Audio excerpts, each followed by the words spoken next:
church, a member of a local church, echoed this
la la.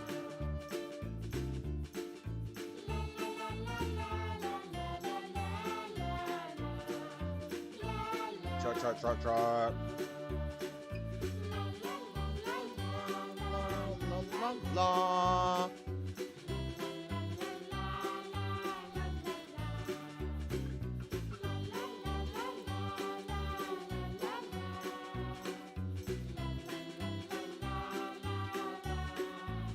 La la la.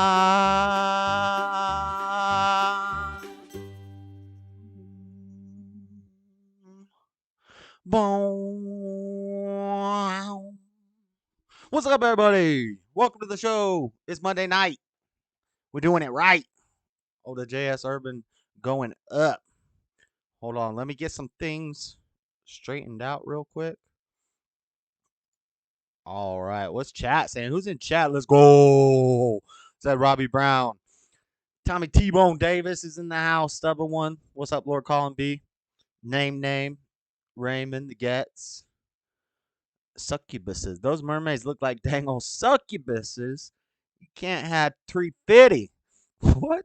Love the mermaids on a smoking a pancake. What's up, everybody? Tyrone was first. Tyrone with the first comment. Corey Wilkinson, nice to meet you. Hello, how are you doing?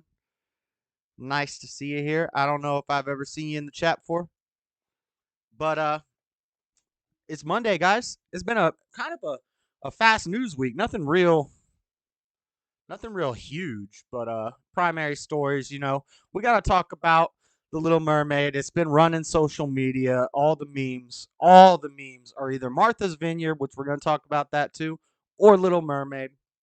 You can have immigrants in one, but not the other. Not, I said immigrants, not immigrants. I meant uh, marginalized peoples. You can have marginalized peoples in one, but not the other. I'll let you guys figure out which is which. One is immigrants, one is not. But anyway, fun story, guys. I thought that the Little Mermaid was Halle Berry up until I was putting stuff together for the show last night, and I saw it said Haley Berry, and I was like, I didn't think that looked like Halle Berry. What happened to her eyes? How'd they get so separated? But it's not Halle Berry. It's Haley Bailey or something like that. We'll figure it out. But I got an important message, a PSA about that. I'm not upset that there's an African American mermaid, guys. I'm not upset about that. I'm not upset that they're gentrifying all the cartoons from my childhood that I never watched because I don't watch children's movies. Even when I was a child, I don't watch no Disney. I don't think I've ever seen all of Bambi. Only Lion King. I'm a Lion King fan. But anyway, so we'll talk about that. But then, 3-letter agencies working with your social media networks, and we're gonna talk about that, and we're gonna lead that into the last segment. I wonder if I should maybe do the last segment second, because last segment we're gonna talk about my views on the Mark of the Beast. I think Revelation is really up for interpretation, but also I don't think we should speculate on things like this. But we're gonna do it for fun. Hopefully I'm not committing blasphemy when I give you my ideas on what it might be. I'm not prophesying or anything like that. I'm just gonna tell you what I think about it through my reading and my understanding and my research. You may disagree, but that's fine. So maybe we'll do the third segment second, and then in the last segment, the last hour and a half of the show or so, we'll open up the calls. Maybe do like a shortened battle of the minds to 5 points if we can get the people for it. That's up to Robbie. That's not something I'm counting on, but that's the show plan I got for you guys today. Lots of little news stories.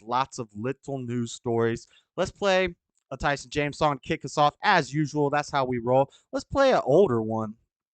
Actually, this one's not that old. This is a month ago, but I like this one. So let's play this. At Mint Mobile, we're always Get the looking show for kick off. innovative. We got an ad. That means I didn't prep right because I should have had it pulled up already and been on it. But let's go. It's called the up. We got buffering. Why is my computer buffering?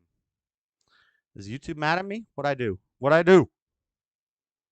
What's happening? Why are we buffering? Experiencing problems? Find out why. Well, you shutting down my whole computer, Facebook? What's up? Yo, what is happening? Hold on, guys. We got a problem here. YouTube should not be buffering. What's happening right now to me? I know I got like 50, 100 things open, but we've been here before, guys. We've been here before. There's our opening song. Let's go. All right. So, the big news all week, you know, our boy Ron. I'm a native Floridian, guys. I got the Gunshine State, Florida, tattooed on my arm with the T for T-Town, T-Town, stay down. That's Tampa. That's Hillsborough County. Lord Bibby saying Josh gotta eat another. Yo, let's eat another pepper.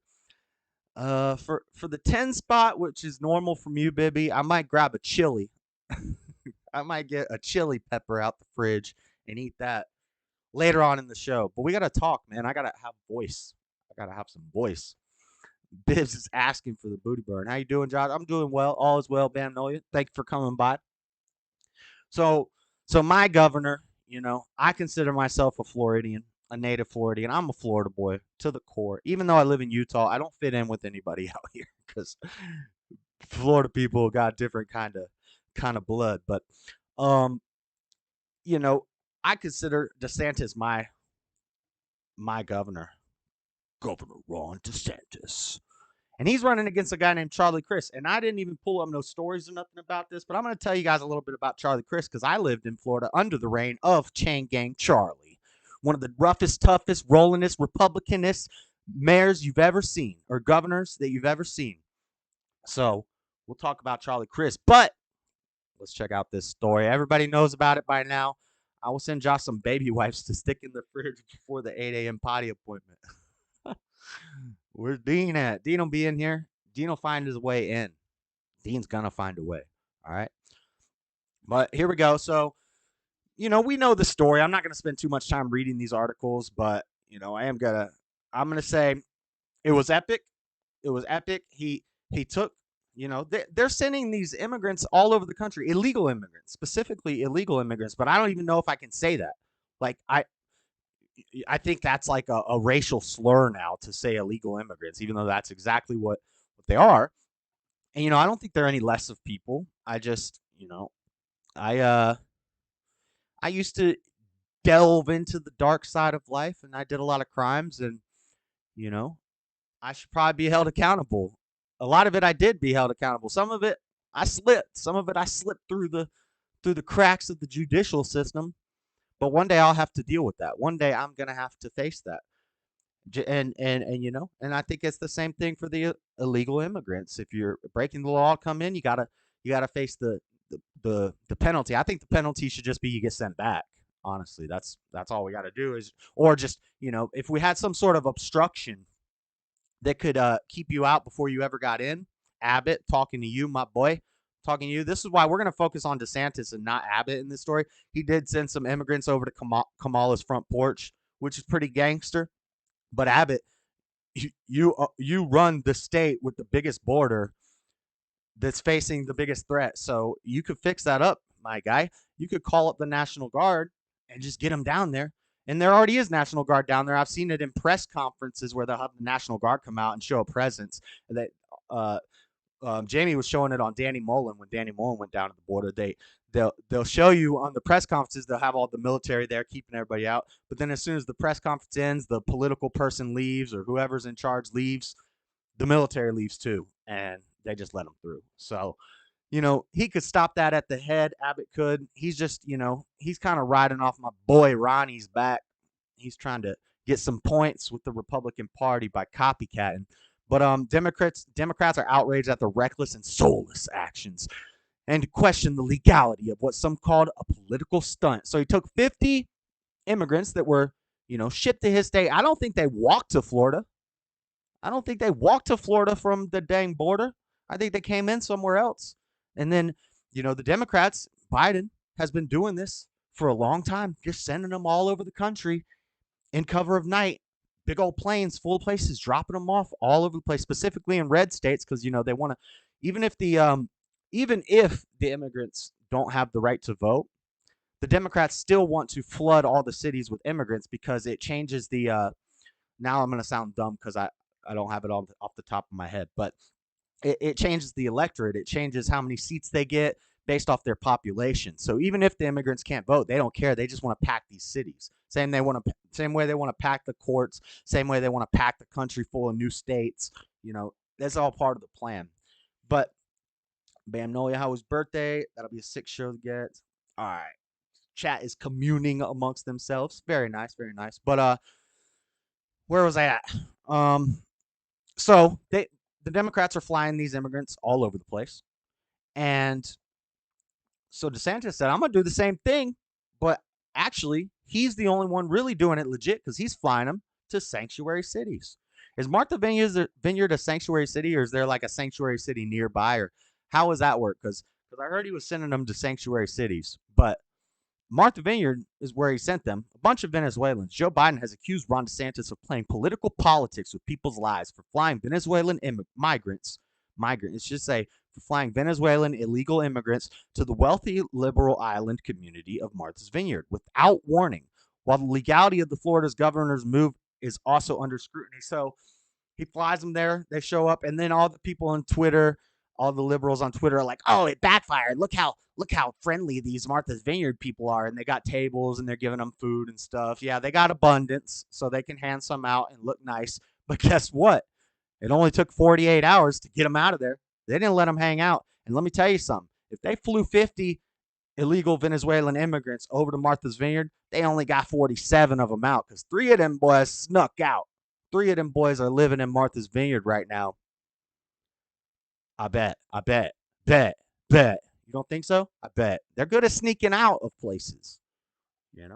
They just snuck off. As soon as they got off the thing, everybody else is like, "Ooh, let's go to the tables and get the free food." These 3 guys were like, "Yo, let's dip. Let's dip." And they got out of there. So that's all I'm saying. The left is freaking out. Now they're trying to sue him. They're trying to sue our boy DeSantis and try to make lawsuits against him. But yeah, 48 hours, the migrants sent to Martha's Vineyard have been voluntarily. You think so? You think any of this was voluntary? I don't think any of this was voluntary. Share a funny story. Was he in chat? Anyway, yeah, voluntarily taken out. So it took 48 hours. They flew him down to a military base.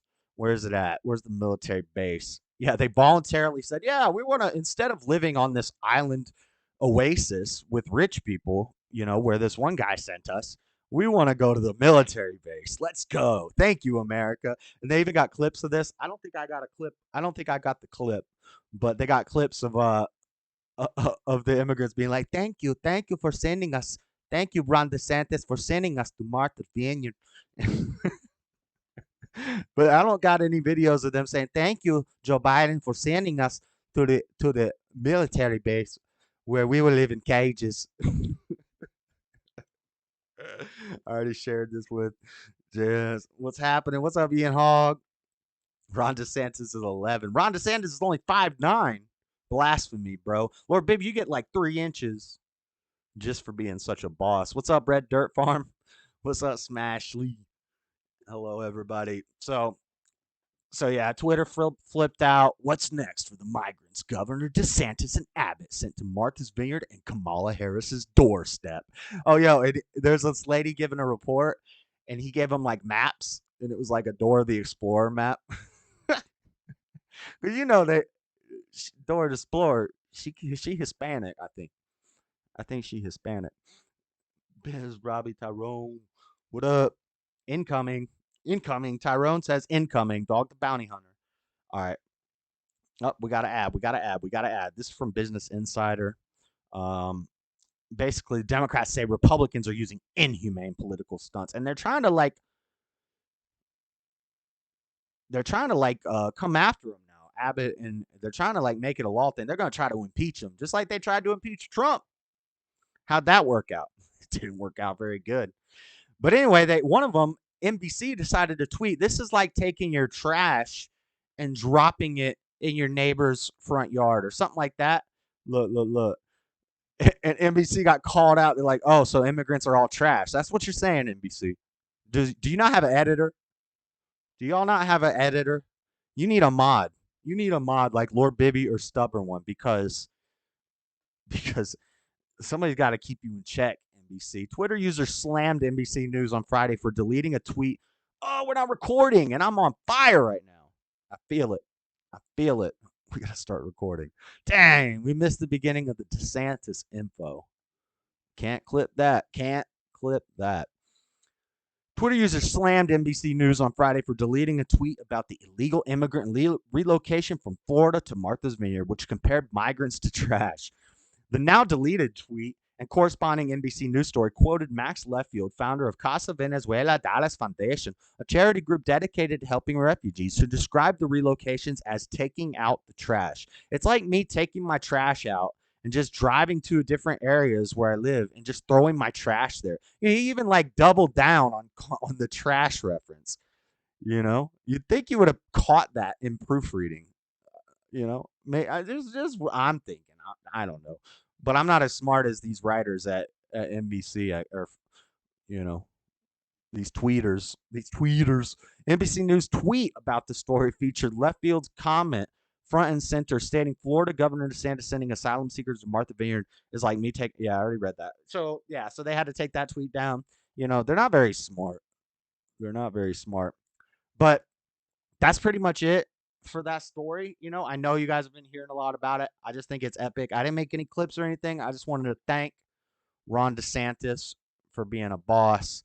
Hopefully, I'm going to be able to get this next article because New York Times is trying to get me to subscribe again. So I guess when people like do this professionally, like Tim Pool and like Crowder and all these other people, or Destiny, I guess they must have subscriptions to all these news sites because they don't get all the pop-ups and stuff. New York Times is not going to let me look at this, I don't think. You've reached your limit. Anyway, I was going to report on Ken Starr. Ken Starr died. Let's go to Google instead and just find something real quick. Only thing is, when I was looking for it, it was kind of tough to find him. I think I spelled his name wrong the first time. It has 2 R's. Ken Starr died. Now he's 72. I'm cautious to get into conspiracy territory. Anytime somebody dies over the age of 70, like I'm not gonna be like, "Oh, somebody must have did something. Some people did something to make this happen." No, I'm not gonna say that because dude's old. I mean, but he died at 76. CNBC. Let's see if they'll let me read it. Ken Starr, who led the Whitewater investigation into former President Bill Clinton, has died at 76, his family said. Now, we have heard from Norm Macdonald. This is comedy YouTube. We have heard from Norm Macdonald that the Clintons have quite a high body count. I'm just saying, they did murder a guy. So, Ken Starr, I'm not saying that that's what happened here. I'm just saying, I've heard jokes. I've heard jokes before. And there is a little bit of truth in every joke that they murdered a guy. So, Ken Starr, who led into former President Bill Clinton, has died at 76, the family said. He died in Houston of complications from surgery, the statement said. Complications from surgery. Intriguing. Whitewater began as a probe of real estate investments by Clinton and former First Lady Hillary Clinton, but branched out to encompass other areas, including the notorious Monica Lewinsky sex scandal. So this guy was involved in that.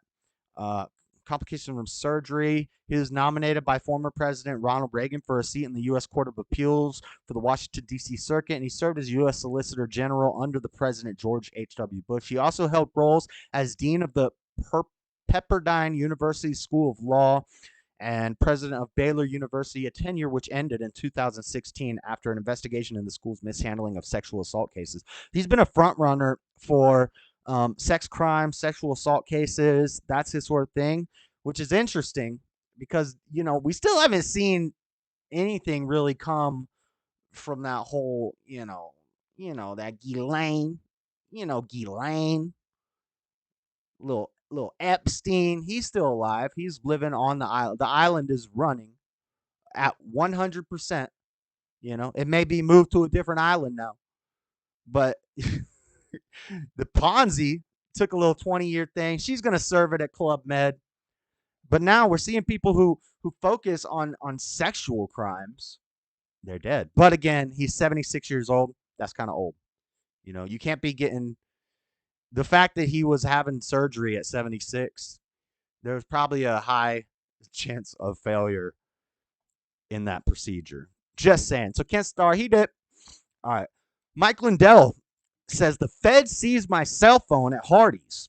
They took my phone, Lindell told the Daily Beast Tuesday evening via phone. Our boy, my pillow guy, former crackhead, recovered, boss, straight up boss. When you go from living that life to living that life, when you can do that, you're a boss. And especially when you got the boy Donnie.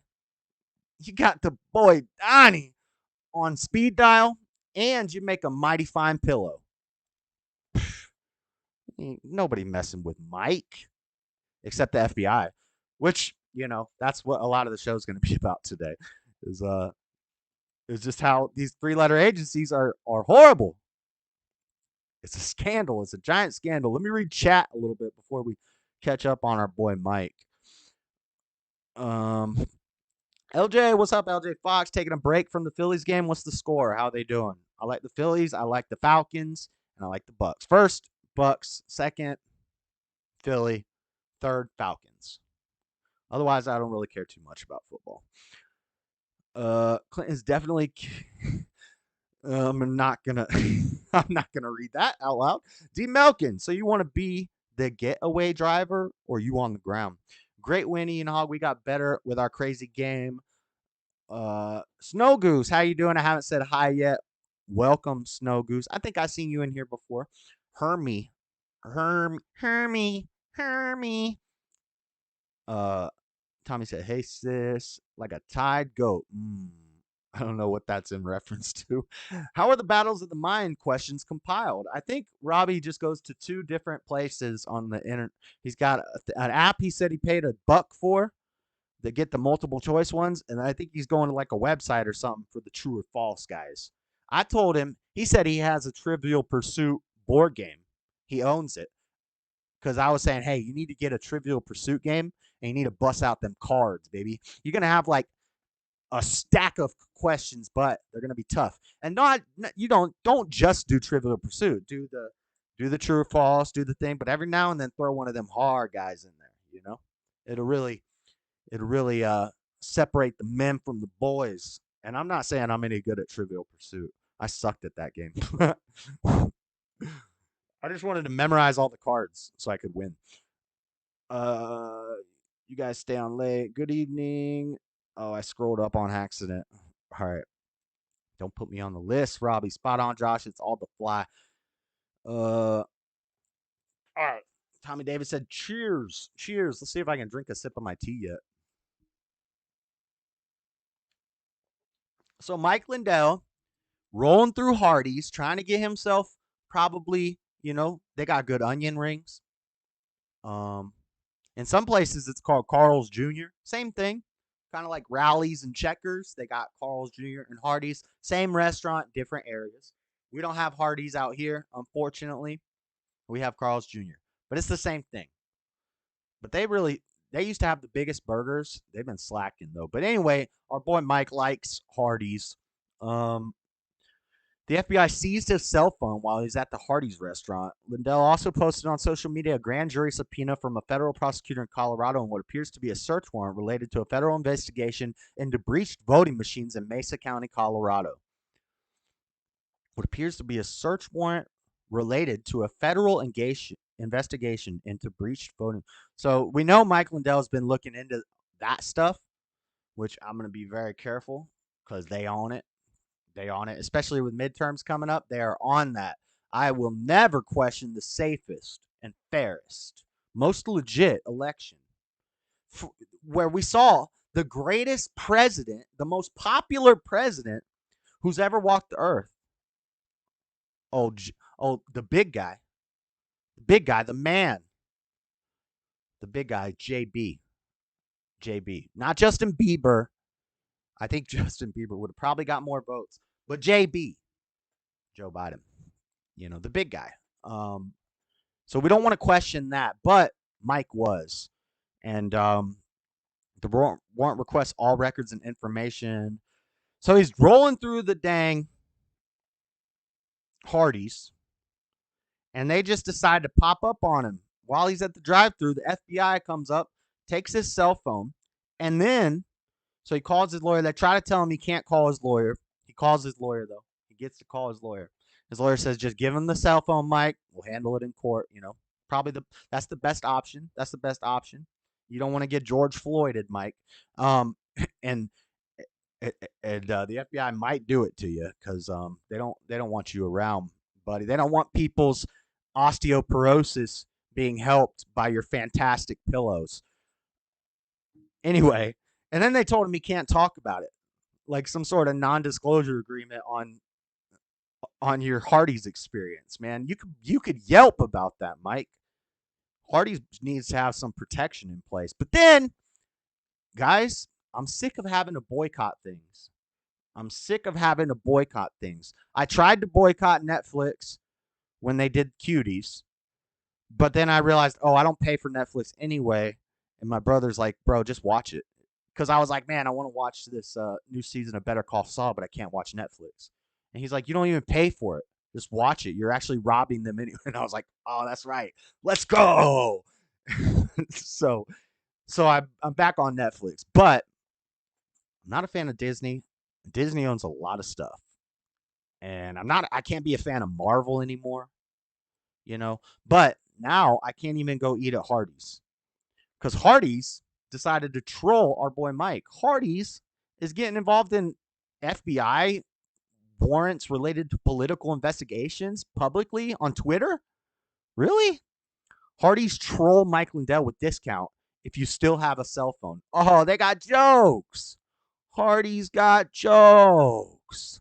Now that you know we exist, you should really try our pillowy biscuits. They got jokes. That's a pretty good joke, actually, Hardy. It is kind of funny.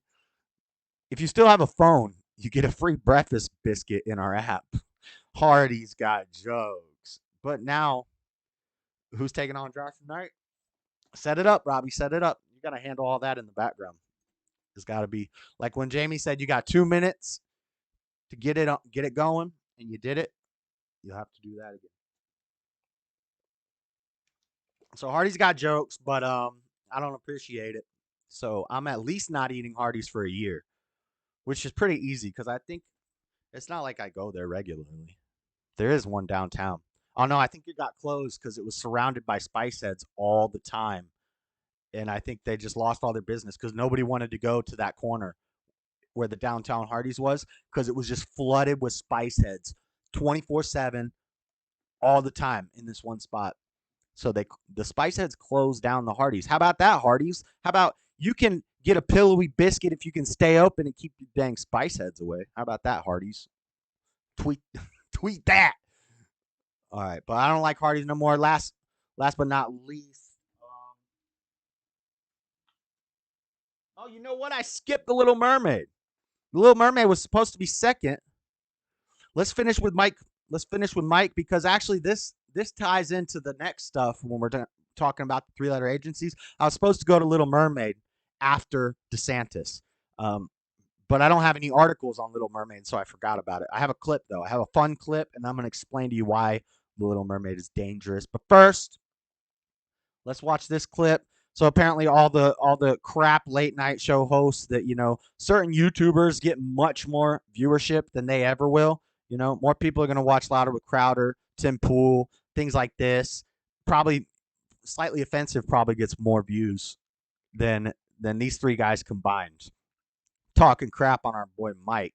Let me play a clip real quick of this guy. I don't even want to be giving this guy screen time, but they messing with our boy. I don't appreciate it. People are talking about this. Apparently, Trump ally Mike Lindell, also known as the My Pillow guy, just had his phone confiscated by the FBI. Here he is telling the story. This is real. Now let's see if this guy makes us laugh. I really just kept this clip My phone. They surrounded me at a Hardee's. because it's got Mike in it, but they've edited it. They've cut it a lot so to make him sound stupid. And they told me not to tell anybody. Here's an order not to. Don't tell anybody. Okay, I won't. Well, I am. I've been saying it for a long time now.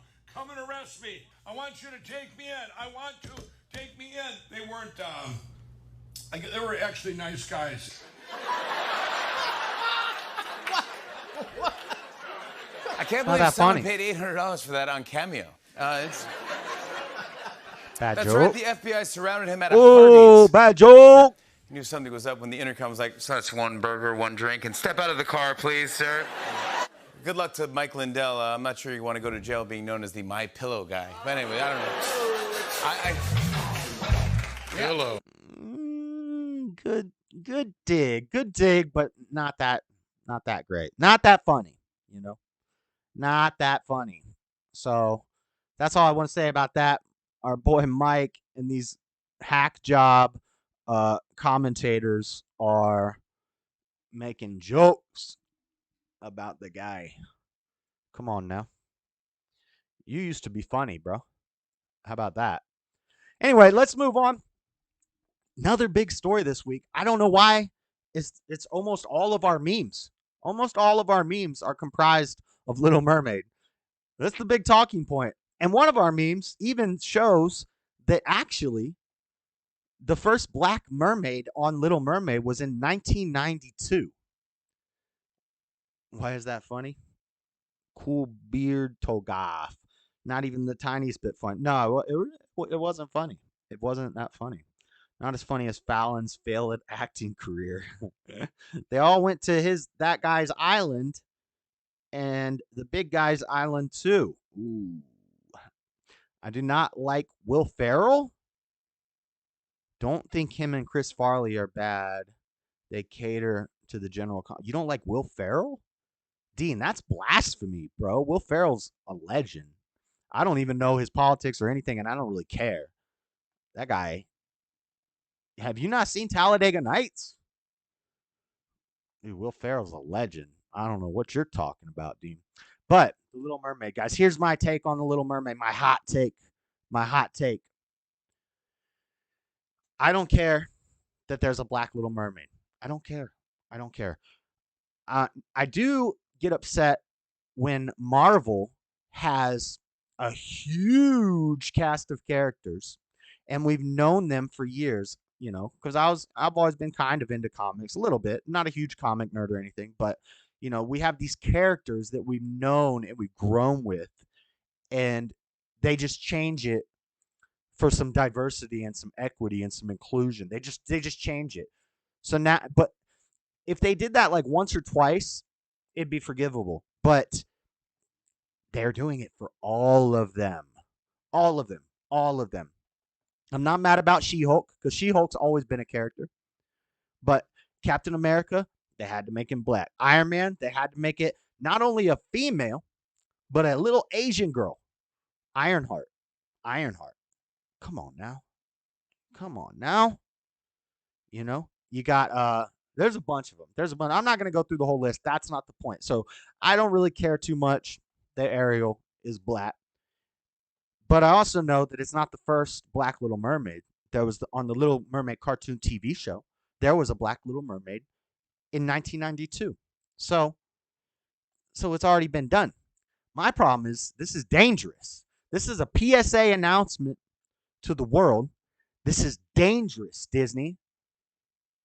You don't understand the danger that you're getting into until I play this clip. Let's roll the clip. I got it for you guys. I got reason for why this not only will it probably be a horrible movie, but it's going to be a dangerous movie. We might see a spike in young African American death.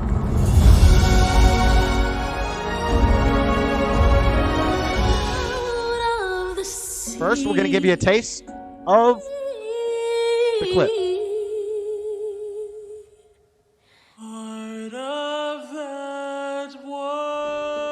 Just knocked my boots. Iron Man now Asian.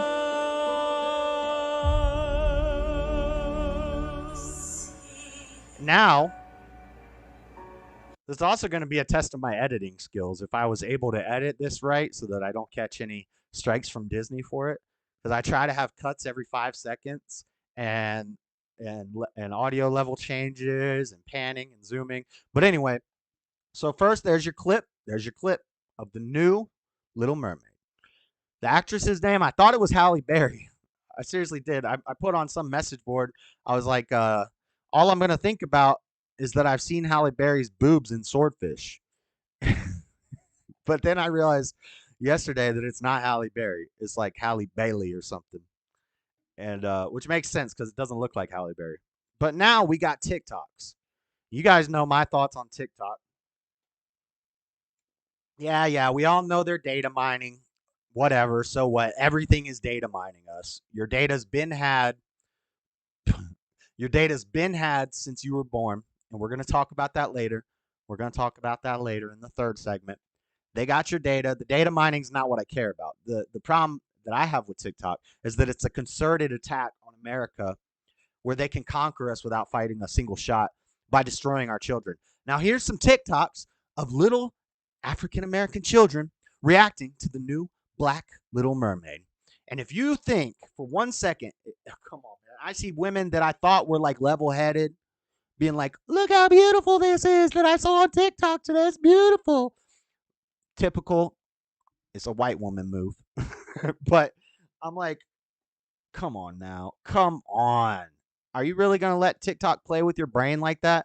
You think these kids' parents didn't put them up to this? Or you think their parents don't have such an influence over them, which they're their parents, so of course they have an influence over it, that they've like melted their minds already to the point where this matters. These kids shouldn't even know that there's a white Little Mermaid. Nobody's watching that movie.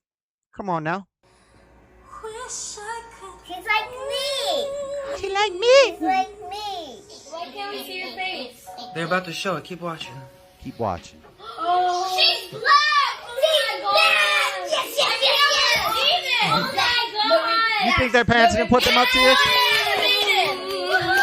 I'm not gullible, guys. I do not think that that's genuine.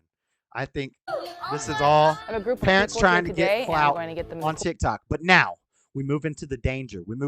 So what did we just see? We just saw young black children getting inspired about an African-American mermaid. Well, we've got a serious issue here. Public service announcement, guys. I'm going to take them through a series of tests and exercises to see if the stereotype holds true. First exercise, we are doing treading water. Experts go for a minute, novices What is this? go for 30 seconds. Anything less, What it's stereotype? failure. Are we ready to begin? Lift feet up and begin. What stereotype? You don't want to be like a lot of band-aids in those pools, and it's like you don't need to do that. We got a bathtub. What at home. stereotype? It's clean. Like, just use that Why do they have instead. all these black people in this pool? Why can't that guy swim? My goggles is fogged up. Why do I think that stereotype Why is she exists? just standing 'Cause there? They always want to hold black people down. Raise your hand, guys, if you did a full minute.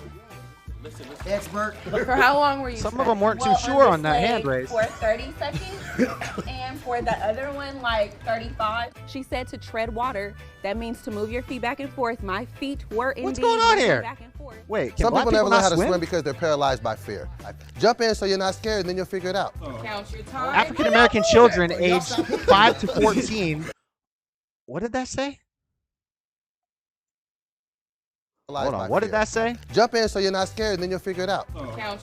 African-American children aged 5 to 14 are 3.1 times more likely to drown? What is this? Wait a second. Time. How y'all doing that? Y'all stop looking. Hold on I'm like a second. a professional floater, like so. You've I'm a probably professional heard floater? the stereotype. What stereotype?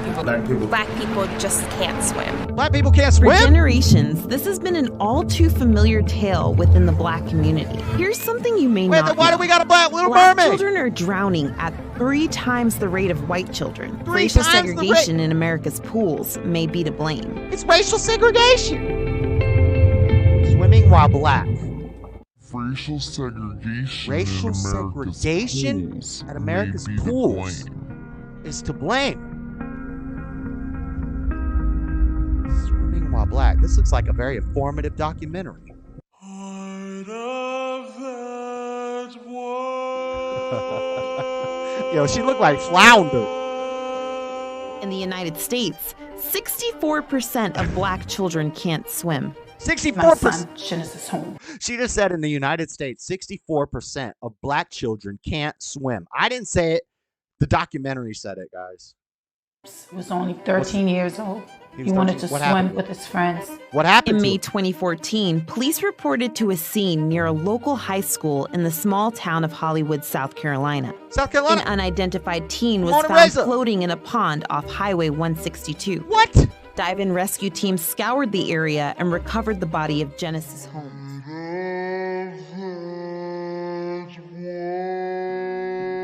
They wanted to be part of our world. He just wanted to hang out with the white boys at the creek. All right. What do you guys think? I put a lot of time and effort into that. All they wanted to do was be part of our world. He wanted to go down with his friends to the creek, and he drowned. Frederica guessed. Well, first Frederica guessed that it was due to racist lifeguards. But then when I told him that it happened at a creek with a bunch of white boys, Frederica thought it might have been something more nefarious. I don't know. All I know is 64% of young black children don't know how to swim. Black children are drowning at 3 times the rate of white children. And Disney is putting out a movie that's going to make them all think that they're freaking mermaids. Where was Ariel when Homeboy was drowning? That's what I want to know. My guy needed some help, Ariel. Where are we at, Ariel? That's all I'm saying. That's all I'm saying. I think this is dangerous. I don't appreciate it. I didn't even know that that was a stereotype. I didn't know that black people can't swim. But due to systemic racism in our pool system, we segregated the pools and we didn't let the black people get the deep end. And now they don't know how to swim. Or it could be because in Africa, you got a better chance of outrunning a lion than you do of outswimming a hippo. You are not outswimming a crocodile or a hippo, my guy. You might be able to outrun. You're not going to outrun a dang lion or a cheetah or a leopard either. But I bet you they train for it. I bet you they practice, and I bet you they can do it.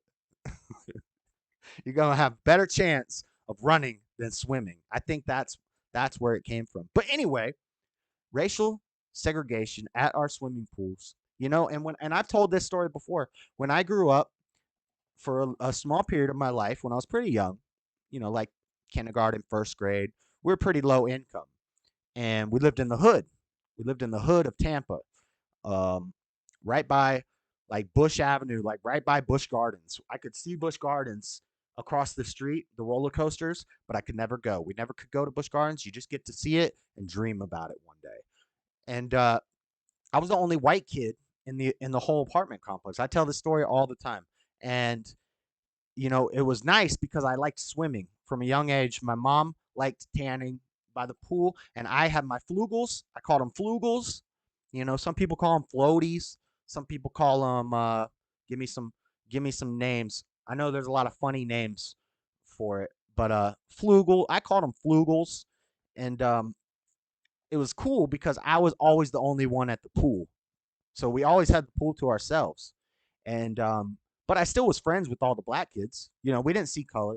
They didn't make fun of me for being white. I didn't make fun of them for being black. There was no sort of animosity, but I did learn from a young age, black people don't like to swim, but they do like to climb trees. And I also learned how to climb trees very well from my African American friends. It was a great time.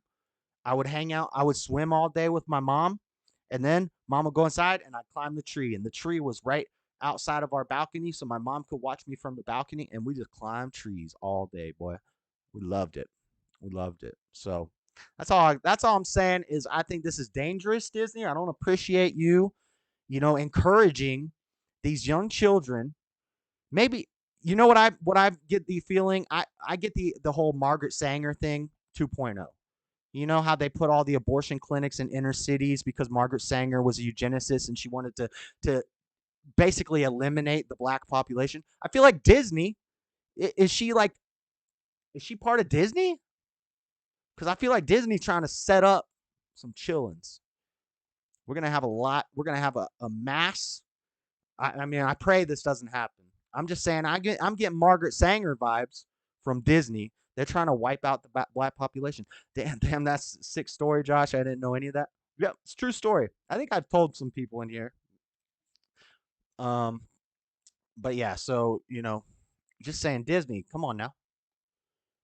At least make a swimming lesson video first.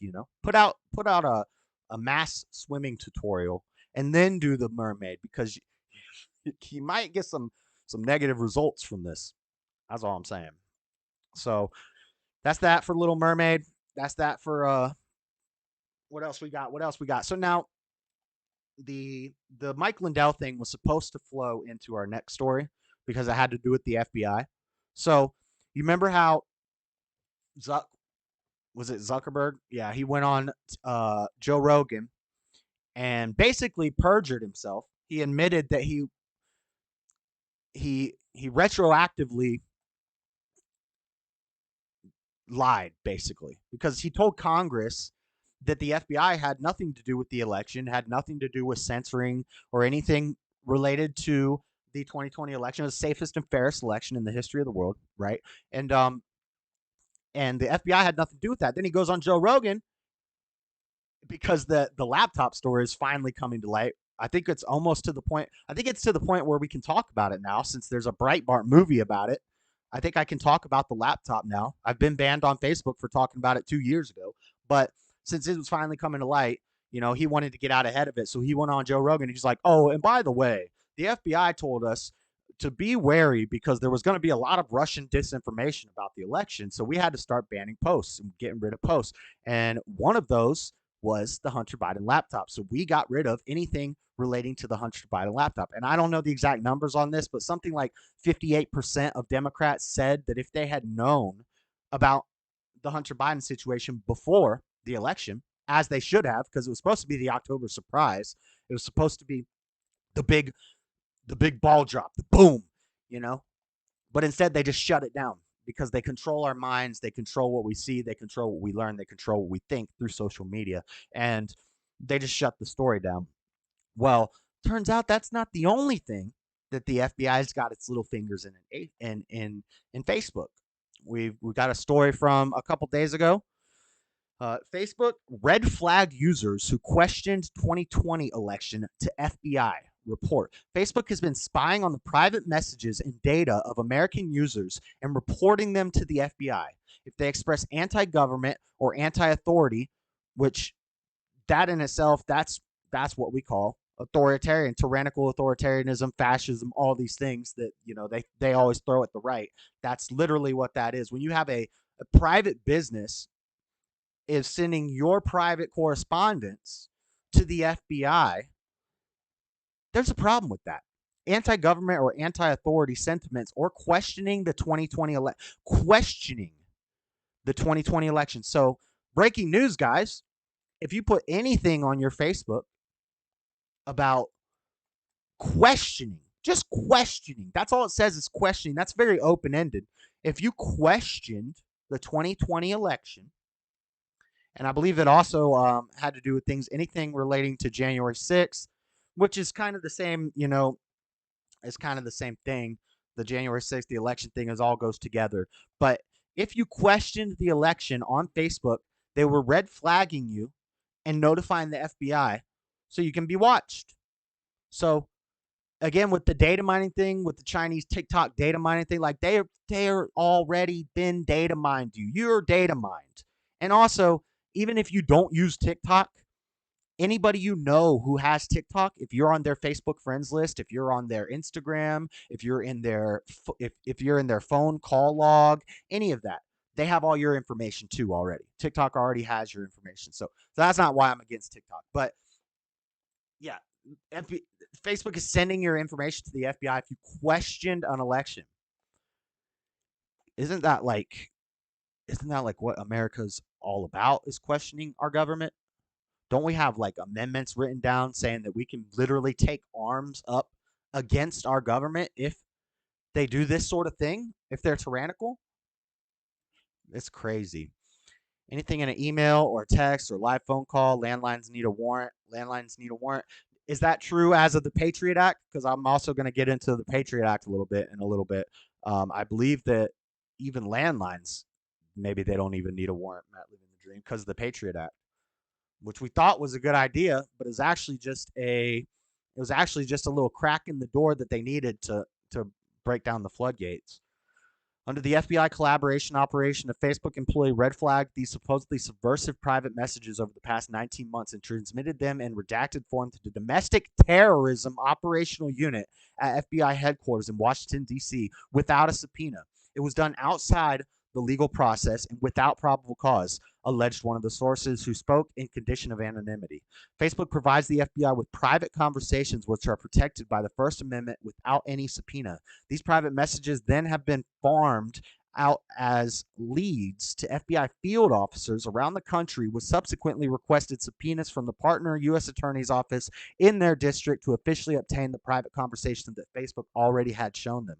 But when the targeted Facebook users were investigated by agents in a local FBI field office, sometimes using covert surveillance techniques, nothing criminal or violent turned up. Yeah, so is that taxpayer money? Who funds the FBI? I'd assume federal money, federal tax money.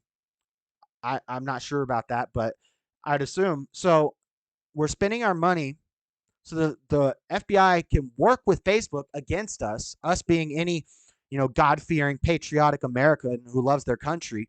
Anybody who might question an election if something looked fishy doesn't even mean you're some like crazy off the rails far right radical nut job. It doesn't mean that if you question an election. Anybody, I'm sure we've probably all questioned every election in the history of the world, but we're not allowed to with 2020. It was the safest and fairest and freest and most respected election ever. Man, the turnout for Joe, you don't even know.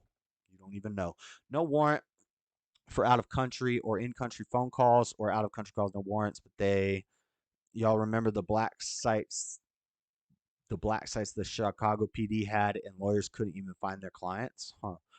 Laws don't make sense anymore. Politics are like rules in sport. Certain people get certain treatment. Yeah, I saw a meme about that, Raymond. One of the one of the top basketball player guys, he did a crazy dunk, and he dribbled once, he took the ball up, and he steps, maybe you sent it to me, I don't know, but he steps like 4 times, blatantly traveling. But since it's pretty and it gets attention, the refs let that slide. So yeah, the Facebook is reporting to the FBI. Mike Lindell is getting his phone taken at the Hardys. No, thank you. So House GOP demands Meta's communications with FBI over Hunter Biden report. This goes back to the whole Joe Rogan thing. The GOP is demanding the communications. I mean, we gotta hope. We gotta stay positive, and we gotta hope that we get that red wave, and not a fake red wave either. Not a rhino red wave. A legit red wave. We need to get all the rhinos out of there. We need to just totally flip the system over. And I'm seeing it happen in people's minds. The public opinion is slowly moving back right a little bit, which is cyclical. This is how the world works and how governments work, until inevitably every nation will fall, and then another nation comes to power, and then that nation will fall, and another nation will come to power, until the pillar of fire comes down and burns us all up. But you use Facebook, agree to their terms of service, yeah, but the problem is they're receiving subsidies as an open market of ideas, as the whole publisher platform thing. That's the issue. And guys are winning in cases. That Alex Berenson we're going to talk about in a second. But so yeah, the GOP wants the information on the reports. What's my next? I talked about Kent Starr. I talked about Mike Lindell. I have a clip for this, apparently. I don't even remember making a clip for this. Oh, I had a mount. Maybe we'll play that at the end. Oh, yeah. So this is relating to the FBI, surveillance state, things like that. This is from Tim Pool. They were talking about Alex Berenson. I tried to find this Alex Berenson guy on Twitter so that I could just show you guys his tweet, but you can't even find him on Twitter. I couldn't even find him. I found a fake account. I know if they force to take things without a warrant, they can't use it. But when they're just given it, what is the legal implications of that? I don't know. I mean, I don't even know if there is any legal implications for the FBI on that. Now, as far as the Hunter Biden laptop thing, that's perjury because Zuck lied to Congress, and then he came out and said he lied, basically. So they got him on that. As far as if Facebook can give our stuff away to the FBI, I don't know if there is any recourse for that. I'm sure that they got it written so that they're in the clear. These 3-letter agencies are crooked, though. So this Alex Berenson guy, he was on Joe Rogan. Basically, I think he got banned, and then he decided to sue, and he found a judge in California that said that was very pro free speech and said you do have a case here due to some case law with Sikhs using Facebook, and I don't know the whole thing. You'll have to check it out. Alex Berenson, Joe Rogan, check it out. But here's a clip, Tim Pool. This popped up live. It was breaking news on his show. I'm just going to let them read it because I couldn't find the original tweet. Gentlemen, this is huge news. Alex Berenson, he's a journalist, says, boom, I say again, boom. The federal Fifth Circuit Court of Appeals just said Twitter and other social media platforms don't have an unlimited right to discriminate against speech. Let 1,000 flowers bloom. Oh my. And there's the opinion. I hope James O'Keefe is listening somewhere off in the distance and gearing up for war. Here we go. It says the First Amendment protects speech. It generally prevents the government from interfering with people's speech or forcing them to speak. The platforms argue that because they are host and transmit speech, the First Amendment also gives them an unqualified license to invalidate laws that hinder them from censoring speech they don't like. And they say that license entitles them to pre-enforcement facial relief against HB 20. We reject the platform's attempt to extract a freewheeling censorship right from the Constitution's free speech guarantee. The platforms are not newspapers. Their censorship is not speech. They're not entitled to pre-enforcement facial relief. Is it facial? Is it facial? And HB 20 is constitutional because it neither compels nor obstructs the platform's own speech in any way. The district court erred in concluding otherwise and abused its discretion by issuing a preliminary injunction. The preliminary injunction is vacated, and this case is remanded for further proceedings consistent with this opinion. This is a victory. The floodgates though. have been opened. Numerous reports now that the federal government has been colluding with big tech to censor. So particularly when it came to Fauci, Luke, you mentioned this. They went after a Fauci parody account. Yep. They were like, can we get this one taken down? It's not one of ours, something like that. The government went after Alex Berenson. The White House, I believe it was the White House, contacted Twitter and said, why haven't you banned him yet? Yes, correct. So now he won that case. He won it. Well, he didn't win the case. He got settlement. I like Tim. And he got a settlement, and he He's got right. the disclosure. He got the what do they call it when you can find all the facts? Discovery. He got discovery. And that's where they found this communication. And so he got discovery in the case, which means he can look into anything. He could have called 2 people to the stand. So he could have went straight to is it Bezos, who owns Twitter? But he decided not to, but he is staying active with posting about it, and and they got a case. So, we may see some improvements in the free speech area regarding social media. But again, I think it's all kind of a little too late. It's all kind of a little too late. We've already been I just think we've already fallen too far. I don't know. As a culture, as a society. Well, we'll see. We'll see. I know I'm not a prophet. The new love line. Yes, I love Dr. Drew. I think he's been he hasn't been moving more to the right. It's just that the left has gone so far that now Tim Pool hasn't moved more to the right. Tim Pool used to be a leftist. Now Tim Pool's on the right because the Overton window shifted so far. We've gone so far left towards communism and socialism and all this. That guy that owns Tesla was going to buy. It is currently, I believe. I know at one point that guy that owns Tesla was going to buy it, I think he decided not to. Elon Musk demanded that they give him the information on how many bots they have, which they have claimed it's only like 3%, and he estimates that it's as high as 80%. And so he said, give me the information on all the bots, and they didn't do it. What the heck is this? Who the heck drew this in my notebook? I got a bunch of like little stick figure children. I didn't draw that. You can't see it. It's yellow. Huh. That's wild. This notebook's old. This is from when I was a kid. But anyway, negotiations still to be bought. Twitter is public. Elon playing like he's going to buy it and take it private. Oh, hold on. We just dropped. What's happening? What's happening? What's happening? What just happened? We still on? Everything good? Oh, if he's messing with the internet, I'm gonna be upset. All right, so remember all that stuff.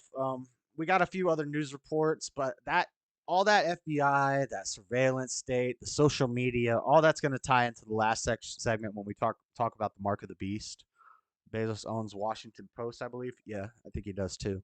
In the end, the only thing that Elon Musk is going to understand, he can own his own sanity. I have one neighbor that had a Biden signs and flags out, and another that had Trump ones out last election. And regularly, people would stop their car and start yelling at those people. Which ones? The Biden ones or the Trump ones? What's up, Lord Colin B? What's up, Lord Spike Protein? Dr. Drew, oh boy. He's all right. He's all right. But what else do I got? So a few other reports. All that stuff that we just talked about, we'll tie in later. Inflation reaches an all-time high, and it's not just American inflation; it's worldwide inflation. So you just look at the Google search, U.S. dollar, extra risk. Turkish currency is down. Inflation tightens its grip on Europe. Price rises in the Eurozone hit another record in August, with Estonia reaching 25% and 8 other countries registering double digit. I'm just reading the Google search list. So CNBC said Eurozone inflation hits another record of 9.1 as food and energy prices soar. So we've got it in the EU. China Daily is reporting on it for the EU. Of course, that's one of the top results here from Google. Stock market is crashing. The Dow is down. The Dow from CNBC, the Dow tumbles 1,200 points for worst day since June 2020 after hot inflation report. So we're basically seeing the worst inflation we've ever seen in history under the greatest president, the most popular president that we've ever seen. The Dow's tumbling. But it's not just America, guys. So it's not just Biden's fault. It is the cabal. It's a global effort to destroy every major currency. Klaus Schwab's new book, The Great Reset. We're going to have to read it. We're going to have to read it, guys. Otherwise, how would I possibly know? Oh, because they tell us regularly exactly what it is. Reducing the population. Agenda 21, reducing the population by up to 70%. Agenda 2030, green energy used to make people submissive, make people do stupid things, like buy an electric car that you can't charge, or buy an electric car because you think you're going to save the environment, even though it takes a lot more carbon to mine rare earth from China and ship it over to America than it does for us to open up our fuel lines and be energy dependent and independent. No, but we got to have some solar. We got to have some solar, even though they take huge battery banks and how do we get those batteries? Oh, it's all ridiculous. It's all a bunch of nonsense, but this is the global agenda. The EU's doing it to themselves. America is doing it to ourselves. It's happening in Turkey. All the countries that were doing well are going to do worse. And they're going to try to neutralize everything so they can have one world digital currency that has no value at all. Get your insect stocks. That's right, Lord Columby. Get your insect stocks. The crickets going up. The crickets going up because they want us to eat the bugs. But it's just ridiculous. It's crazy. It's crazy. Dark times ahead. Dark times ahead. Um, the inflation is so bad that the military has encouraged soldiers to go onto food stamps to feed their family. This is just newsnationnow.com.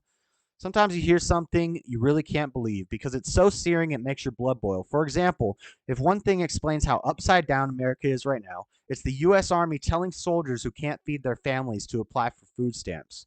It's not that soldiers are on food stamps and the Army is fixing it. The Army is saying, thanks for signing up. Thanks for offering to trade your only option. I am not talking about Russian troops going hungry or the Taliban not feeding their soldiers. This is the people who put on the uniform to defend all of us. Inflation is so bad, Congress is so dysfunctional that they can't afford to feed their families. What are we doing? Today, President Biden visited Detroit to talk about creating union jobs installing electric car charging stations. But if we can't pay our soldiers enough to feed their families, nothing else matters. So the military is saying, go get some food stamps, guys. It's ridiculous. Illinois passes a law ending cash bail, gains the nickname the Purge. Okay, so this is the next story. The Safety Act from Illinois. Kind of unrelated, but just more craziness in the country. So Illinois passed the Safety Act. They're calling it the Purge Law. It removes cash bail on like 12 crimes. And this is just ridiculous. This is absolutely crazy. And this is where Chicago is. This is Lori Lightfoot's Chicago. I'm sure this DA or the state attorney that's doing this, I'm sure they got some backing from somebody whose name rhymes with Boros. Honestly, something is wrong if there are scenarios that require anyone with a full-time job to need them. Yep. If the military soldiers need food stamps, something is wrong. Yeah, there's definitely something wrong. Yes, 100%. Ford laid off 3,000 employees. You would be a great call me Jerry. I don't know what that means. Food stamps and housing assistance, I think, is good to have for people that need help getting back on their feet, but it should never be something that is set up to be intended for everyone. Facts, Divine Nut. That's true. Illinois is passing a law that some would say will make history. Illinois is looking to be the first state in the United States to abolish cash bail, and the consequences of passing such a law may have many believing the state could mirror the horror movies The Purge. On January 1st, 2023, the Safety Act will commence in the state of Illinois. This act will get rid of cash bail system in its entirety. The name SAFETY is an acronym for safe, accountability, fairness. Bro, before I ever read it, I was like, I bet there's equity in it. And equity today. Those that instated the act believe it will reduce arrests and limit those put away based on the crime. There are 12 non-detainable offenses where the new law would non-detainable offenses where the new law would end cash bail. The law includes second-degree murder. 12 non-detainable offenses. That means they can't. Does that mean they can't detain the offenders who commit these crimes? Second-degree murder, arson, drug-induced homicide, robbery, kidnapping, which is punishable by life, aggravated battery, and so is second-degree murder, I believe, burglary, intimidation, aggravated driving under the influence. That's worse than just driving under the influence because you're aggravated. Fleeing and eluding, drug offenses, and threatening a public official. I'm very concerned about an increase in violent crime. Well, duh. But again, I do want to stress there's still time to fix it. And the state's attorneys are working very hard, as we have been for the last year and a half, to fix this law. So you have insane crime every weekend. Every weekend we hear about Chicago, 50 shootings every weekend, almost guaranteed. In Lawyer Lightfoot, Chicago, you're going to see 50 shootings every week. So their solution is we're going to make it where we can't arrest anybody. What is going on, man? We live in an upside down world, man. Prosecutor predicts Safety Act will lead to the greatest jailbreak in Madison County history. So as if the crime wasn't bad enough, now you got to add this to it. Madison County State's Attorney Tom Hanks suggested a 3-page letter that ending cash bail would let more than 100 criminal defendants out of jail immediately. This is ridiculous. I don't even want to keep reading about this. You get the point. Illinois is crashing and burning. Now we got 2 breaking news stories, then we're done with the first segment, guys. And then I'm going to have to take a quick restroom break. But hold on one second. Let me see. Do I have any other clips? Oh, so I didn't really talk about it, but also Matt Walsh came under some fire because he said that the Little Mermaid should be translucent. Like, if she was actually true to life, she would be translucent and bony, like anglerfish and things that are in the deep. And the left flipped out on him, saying he's racist. He's like a translucophobe or something like. I don't know. But um, these 2 are rapid fire news. Okay, so what do we got? Some breaking news stories, kind of breaking news. So we had a guy who went crazy with an axe at a McDonald's. I don't have the video pulled up. But yeah, it's a pretty cool video. You know, he gets in a fight with these guys and he busts out a hatchet. I used to carry a hatchet when I was homeless on the street. So, you know, my guy, I'm down with this guy. I'd give him some dab, be like, you carrying the hatchet? That's what's up. But it's only necessary if you're crazy and homeless to carry a hatchet on you. Otherwise, yeah. Anyway, he went crazy, started swinging the hatchet, and guess what? He was let out of jail within 24 hours. I just closed the thing, but he got let out of jail today, and the cops are like, "Good job, man! You went viral." So we got a hatchet man out of McDonald's swinging hatchets around, destroying property. He gets let out of jail the next day. I think I did 3 days for a DUI when I was like 19. This guy did 1 day for destroying a McDonald's with a hatchet. DUI is pretty bad. I'm not saying DUI is okay. No, I'm not saying that. But now where's this story? It's not here. All right, the other story is, let me find some pictures. I got to pull it up real quick. It'll be the last breaking news story. We got a teacher in Canada, a male teacher in Canada who, before the summer ended, he was a male teacher. Now he's assigned himself as a female teacher, and he's wearing gigantic prosthetic bazungas to school, bumping into the kids' heads with his dang old thing. He's got, hold on, I got to pull this up. I got to pull it up. Let me pull up. Hold up. Public schools defend male teachers' fake breasts. That's what I Googled to find it. YouTube. I don't want to pull up YouTube. I just want some pictures. Oh yeah. We got pictures. We got pictures in the place. All right, let me read this article. Canada. Oh, this is crazy. Let me get the images. Google. Oh man. Look at this. This is ridiculous. So, summer ends, the kids come back for their second year of shop class, or he basically teaches she basically, YouTube, she is so confusing, it's hard. She basically teaches like shop class. Let's look at these images. What the heck is going on in the world? So this shop class teacher is coming to school, which is going to be, you know, for the most part, a male-dominated class. If this is an elective, there's probably going to be mostly young boys in this class. And this teacher, machetes, now I'm going with bayonets, bazookas, boobs. I could say dumb mistake without truly intent. Second-degree murder is a malicious mistake with ill intent. Yeah. Yeah, but DUI can be pretty, you know, it didn't end in anybody dying, but basically DUI, you could kill somebody. So that's not something I like am bragging about by any means. But still, I got 3 days in jail for a DUI. Nobody got hurt, and this guy's swinging a hatchet around a McDonald's. I guess maybe nobody got hurt. So I guess, but the property damage, you know.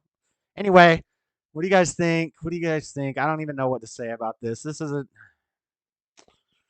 school district defends trans shop teacher whose enormous fake breasts spurred internet furor. This is crazy. Look at this. And he's going, and look, there's a little boy. He's going to teach little boys. She's YouTube. I'm sorry. That's transgender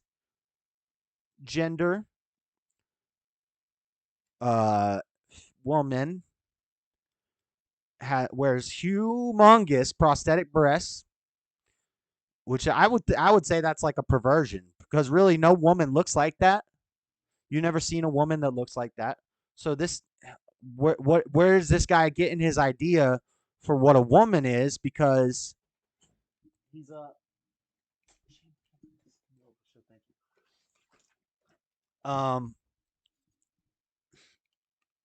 sorry, I got thrown off there. But yes, this is what we got. I don't even know what to say about this, guys. It's freaking crazy. Could you imagine that being your shop class teacher? Look, oh my God, I'm sorry. It's seriously an accident. I'm trying to be considerate here. But one of the boys in the class said, my teacher was a man 3 months, before the summer ended. And now he's a woman. But no woman, it's ridiculous, guys. There's nothing else to say. That's it.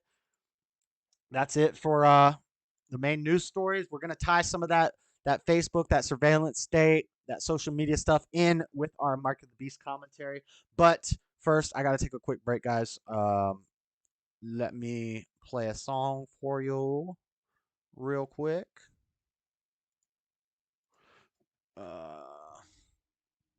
I wish I had.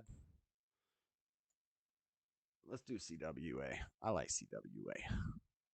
CWA, the most dangerous group since in WA.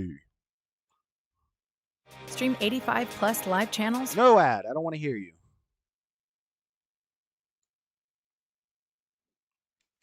Play this. I'm going to run to the restroom. I'll come back. Our time. This is going to sound crazy to people, but this is the Rage Against the Machine of our time. I'll be right back, guys. This is the NWA of our time. This is against the establishment music of our time. CWA, CWA, CWA, CWA, CWA, the most dangerous group since NWA. They don't care that I fought for USA. They gon' call me a Uncle Tom Coon anyway. So I called up the team and said, say what you say, the most dangerous group since NWA. DREICE, yellow and easy ES and OOP, Tupac and CBD. Wasn't a good day, so I had to use the heat. AKs, the M16s, SVB, IEDs. We blew up on all of the charts and then we hit the bullseye, but you missed the target. I want Colin Powell back. Why is he gone? And still Kaepernick here. COVID got the wrong pilot. CWA, CWA, CWA, CWA, CWA, the most dangerous group since NWA. Everybody trying to live up in the fast life. Why they convert and go to crypto in the daylight? Watch trial simulation is the game, right? Control the money and population while you sit tight. Kyle limping on his leg trying to do right, but you're supporting the pedophile with the kids like Pope chilling with the devil, he the headlights, leading the gates to hell so they never do right.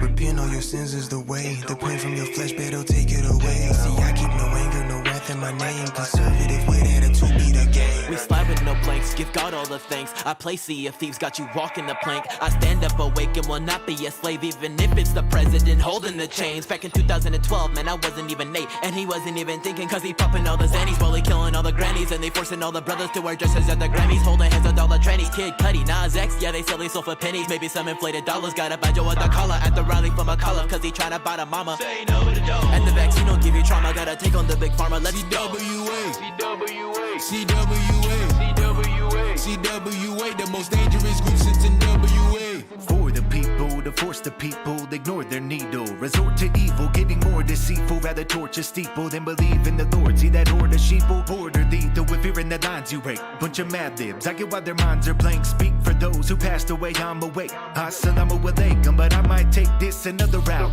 Put my peace upon you, freeze like Encino Man, at least to calm you. Dip around the beast like fondue, these bird brains. You listen to Big Bird, you can have it your way. Every day, almost every minute, I just speak my mind and I white liberal get offended. Don't comprehend it, maybe because I truly have ascended. Some bigotry or low expectations you invented. I'm not what you intended. Nah, I'm not depressed and I'm fully independent. Apparently I'm a white supremacist with dark pigment. I'm not a freaking token, no matter how you meant it. The child of the Most High, oh my. Peace be still, so I keep a Glock close by. And know why you ain't messing with my team. Christ rules everything around me, cream. CWA, CWA, CWA, CWA, CWA, the most dangerous group since NWA. Okay, CWA is the gang. LeBron needs a whip and I'll give him the spank. Take me back in the day when the people weren't lame. My black friends call me nigga, I called them the same. Oh, get your little feelings in a bunch. Cool. Take you in the booth and eat your lunch. You get booed off the stage, you a punk, you afraid to get canceled. I ain't with that bunch, this gang. If you wanted to come and get it, I'm with it. I'm never gonna retreat. We number one and we did it. We get it, we never quit. We on the top and we win it. We get into how we live without glorifying the sin. We're not glorifying the sin, and if you don't like it, don't listen. Go play these other rappers because they don't sound any different than the world. I'm showing boys and girls from really winning. Christ said in Matthew 24 they would get offended like hey. CWA, the wicked they free. Sublime. I can't play Sublime. I get copyrighted, Tommy. I do like some Sublime. If you gay, you too. Like right now you dealing with a heavyweight. Telling Tifa that it's up. I think I can levitate. They think I only got one piece. Ain't talking anime. I got two twins. I was calling Ashley and Mary Kate. It's conservatives with attitude or Christians with attitude. I like when he said, Christ rules everything around me. Cream. If you know Wu-Tang, it's Cash rules everything around me. Cream. But he changed it to Christ. I like that. I like that. That's enough of that song. It's over. All right. So, what should we do? What should we do? Should I just start? Should I just pull this in? What do you want to do? You want to do some Battle of the Minds while it's still early, Robbie, or what do you think? What do you think? I'm gonna pull up some memes. Let's do this meme review, guys. You ready? You ready? You ready to hold it steady? All right. Let's go. Let's go. Meme review. That's good to hear. E-rated for everyone. Dang, this guy wish he was black. I'm like 98% black. E-rated for everyone. What are you talking about? You ain't seen my 23andMe? You ain't seen my 23andMe?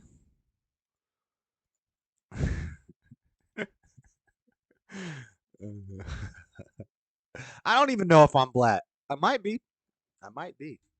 Anyway, did you know? And I can swim. That's one thing that we learned tonight. You know, it's crazy how most world leaders went to the Queen's ceremony. Oh yeah, breaking news. Today is the Queen's funeral. Rest in peace, the Queen. Rest in peace, Queen. I don't know if I'm a fan or not, because as we found out last week, I really don't care. I mean, she was like 90 something. My only problem is they didn't have a king for all them years. They just had a queen. What kind of matriarchal dang old kingdom is that? Did you know all shrimps were born male, but they slowly grow into females as they mature? Xavier says like TikTokers. Facts. Hello, poison control. Yes, I need help. I just drank unsweetened tea. Pretty funny. If you're from the South, like me, you know why it's funny. My dad drank unsweetened tea. I always thought he was crazy. I was like, it's gross, but I guess it's got caffeine. It's kind of like water. So now I can do unsweetened tea, but I prefer some sweet tea. What the predator sees after 15 seconds of chasing me.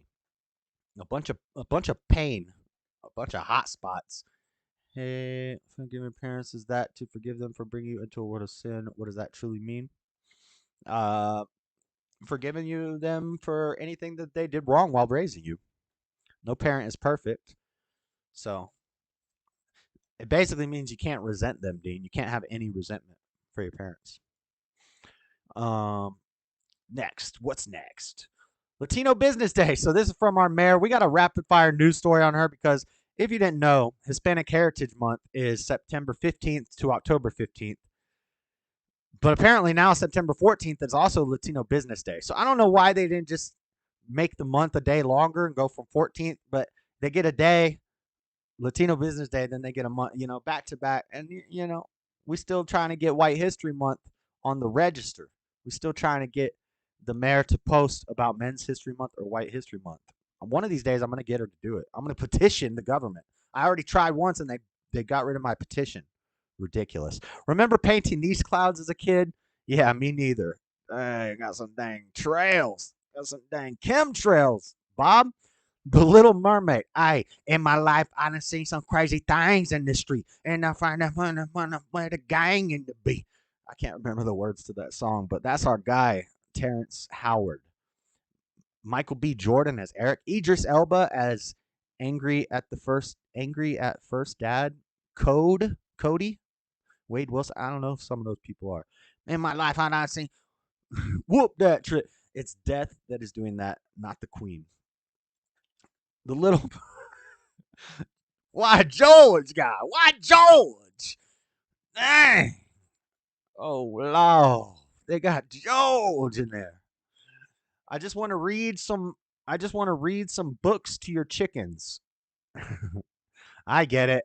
It's like drag queen story hours. I get it. Hungry wolf trying to eat the chickens. Martha's Vineyard resident calls police to report a Hispanic in the neighborhood not operating a leaf blower. I didn't make the meme. Pocahontas, she white. How you think the people would react if Pocahontas were white? And I asked somebody this. I was like, what if they made Mulan white? This girl on a message board. And she's like, well, Mulan is a traditionally Asian character. They couldn't make her white. It wouldn't be the same thing. Mermaids can be any race. And I was like, nah, but black people don't swim well. I didn't make the stereotype up, but typically the stereotypes are there for a reason. Like if you saw these dreadlocks and you were like, I wouldn't bet against me smoking pot. I'm just saying, it'd be a bad bet. You don't see a guy with dreadlocks, like, come on now. And I would bet that I'm a Nazarene. Why, George? Why? Pocahontas, she white. Motivational speaker. There's a lion in everybody. The lion in me. Oh, he's so cute. He'll tear your face off, boy. All right. Found this new grill at Walmart. They have hundreds of them. Hey, that's some hobo. That is some ghetto gourmet hobo cafe type stuff right there. I wish I had thought of this when I was out on them streets. I would have made a video cooking up some dang chicken wings for me and the homeless in one of these things. That's pretty clever right there. Yo, there's some clever hobos. That's all I got to say. I was going to be the Little Mermaid for Halloween. Nice. Well, now, Trishila Bonquisha. I'm sorry. I'm not laughing at your name. I'm laughing because I feel like that's like Tyrone or something messing with me, but I want to be considerate. Where's Lord Bibby? He was here earlier. We need a Disney movie with a white girl as the Princess of Africa. I don't think that's going to fly. I don't think there's going to be any white characters in movies anymore. It's the erasure. When you have no work experience and live off your parents but insist that capitalism is the reason you are unsuccessful. I'm something of an economist myself, yes, with my pink hair, my nose ring, and my commie sickle and hammer on my cheek. When the studio says we need, oh, this one's bad. I think I got this from the posse, from somebody in the posse. When the studio says we need a ginger to play Ariel, but the casting director is dyslexic. I'm not going to elaborate. That's actually very clever and very funny. But I'm not going to elaborate on the joke. If you don't get it, you don't get it.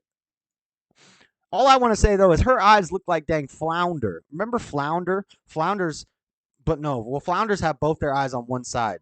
So she looked like a, I think I got a meme for that. She looked like a dang suckerfish. She got them separate eyes. Them eyes trying to escape each other. Martha's Vineyard, diversity. Here it comes. Yo, essay. Martha's Vineyard was nice. Nice, man. No more locked doors, essay. Let me off the plane. I don't want to go to the military encampment. Yo, this guy got away. I'm telling you guys, they're lying. They did not fly 50 out. They might have flew 50 in. If they flew 50 out, 3 of them are white people who were kidnapped and put on the plane. That's all I'm saying. Because three of them essays, 3 of them Venezuelans got away. And that's respect, bro. I'm saying I respect their tenacity. I respect their will to live, their will to better their lives. They got away.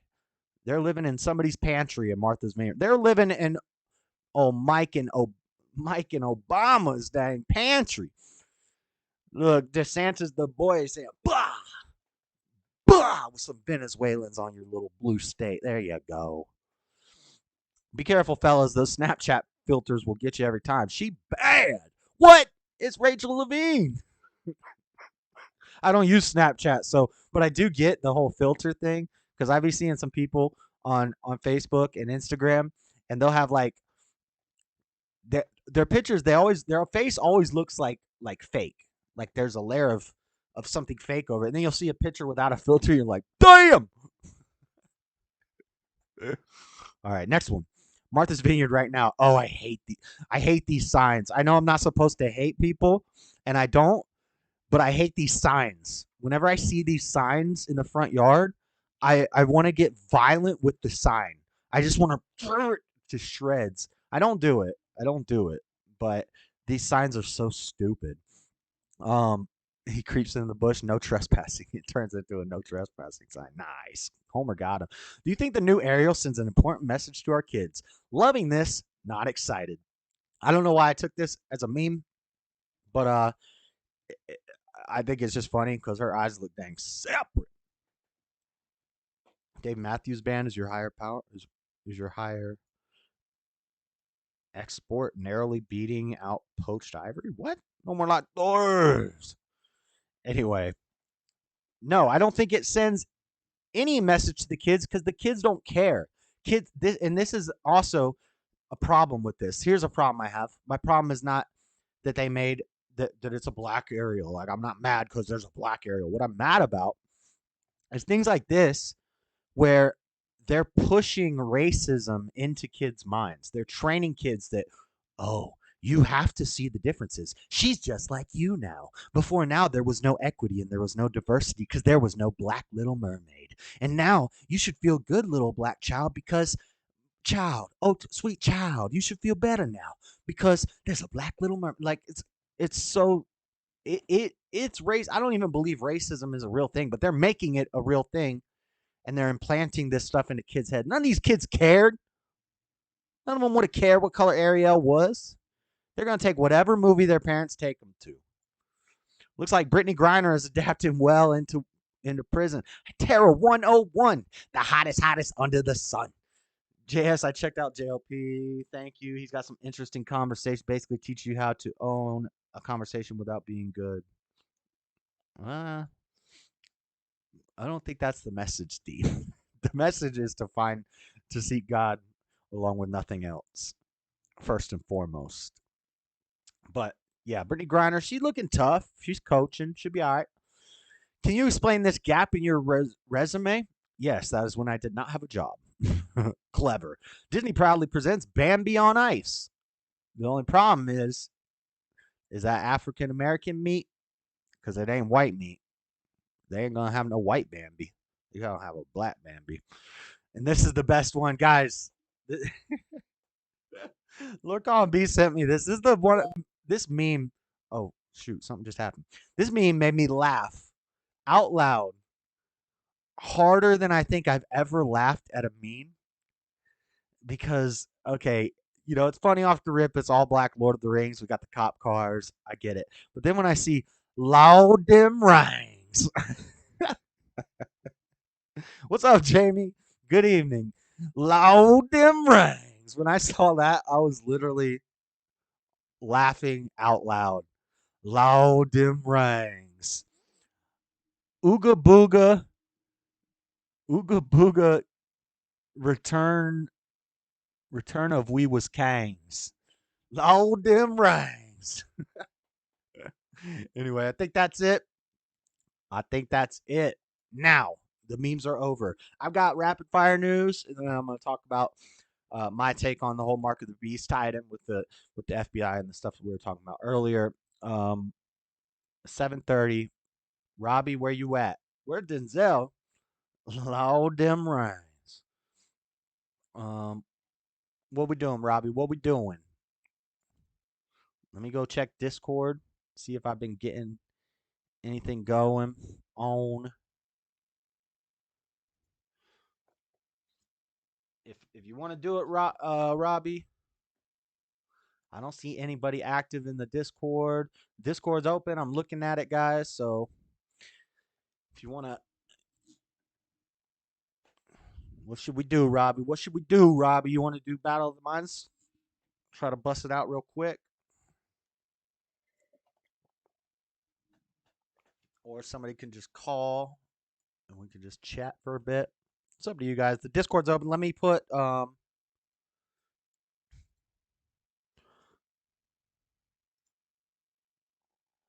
I don't have any contestants willing to step up. All right. In that case, I'm gonna put my personal Discord link right here.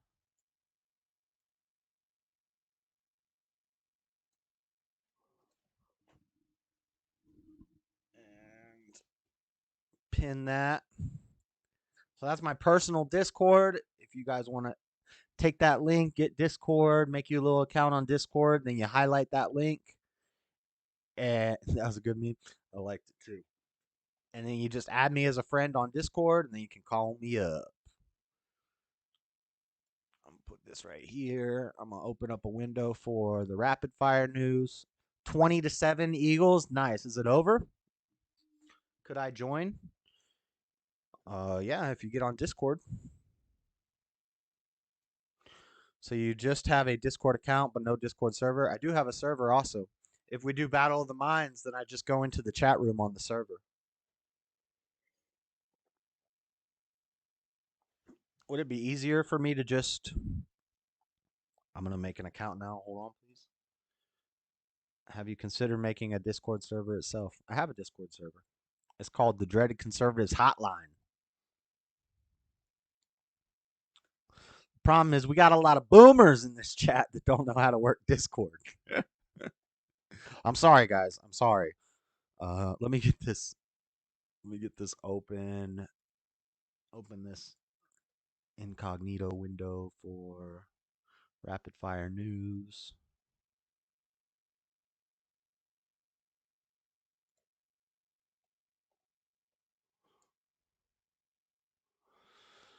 Just got a bunch of little stories here for rapid fire news. We'll burn through them real quick while we wait and see if anybody wants to call up.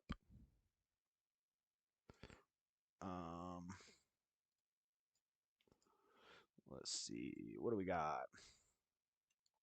From Breitbart, 2,000-degree flames. First responders undergo special training to handle electric vehicle fires and crashes because these electric vehicles burn at a much higher temperature than a normal vehicle fire.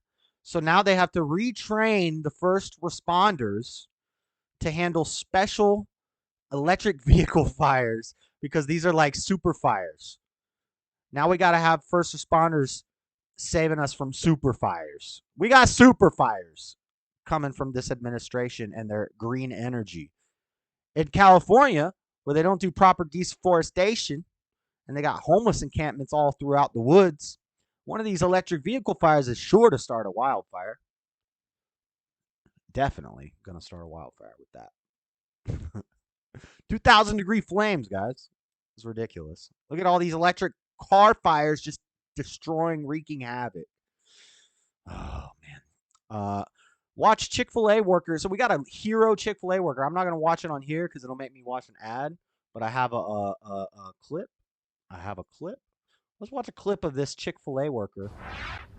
Well, new video shows why a Chick-fil-A employee in the Panhandle's being called a hero. Look at him. He ran to help a woman who Look was at being our boy carjacked in the parking lot. Check with this a baby. out. Video shows that employee fighting with that suspect. A Took him baby down. was also in the car, and police say this young man showed a lot of courage. Took him down. Let's watch that one more time. Just the New takedown. video Look at that shows why takedown. a Chick-fil-A Slam. employee in the Panhandle's being Headlock. called a hero. Guillotine. He got the guillotine. Ran to help a woman who was being carjacked in the parking lot. Oh, he's got him Check in the this out. guillotine. Video shows that employee fighting with. Homie ain't going nowhere. Yo, that's a hero. And of course, it's at Chick-fil-A. You never hear of Chick-fil-A making tweets about My Pillow guy getting his phone taken by the feds. You never hear Chick-fil-A donating their money to Democratic camp. Well, actually, their new charity campaign person is not a Christian. She's a Democrat. She worked for the Clinton campaign and the Obama campaign, I think. But you know, Chick-fil-A, man, they take off on Sundays because that's God's day. You don't play with Chick-fil-A. They're taking off Sunday. Don't play with God's people. Tommy.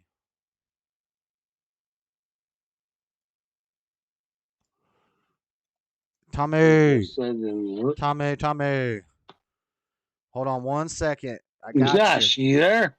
1 second, my guy. Hello. Hello, hello, hello. You should be able to hear me now. Yo. Yeah, can you hear me? I got you.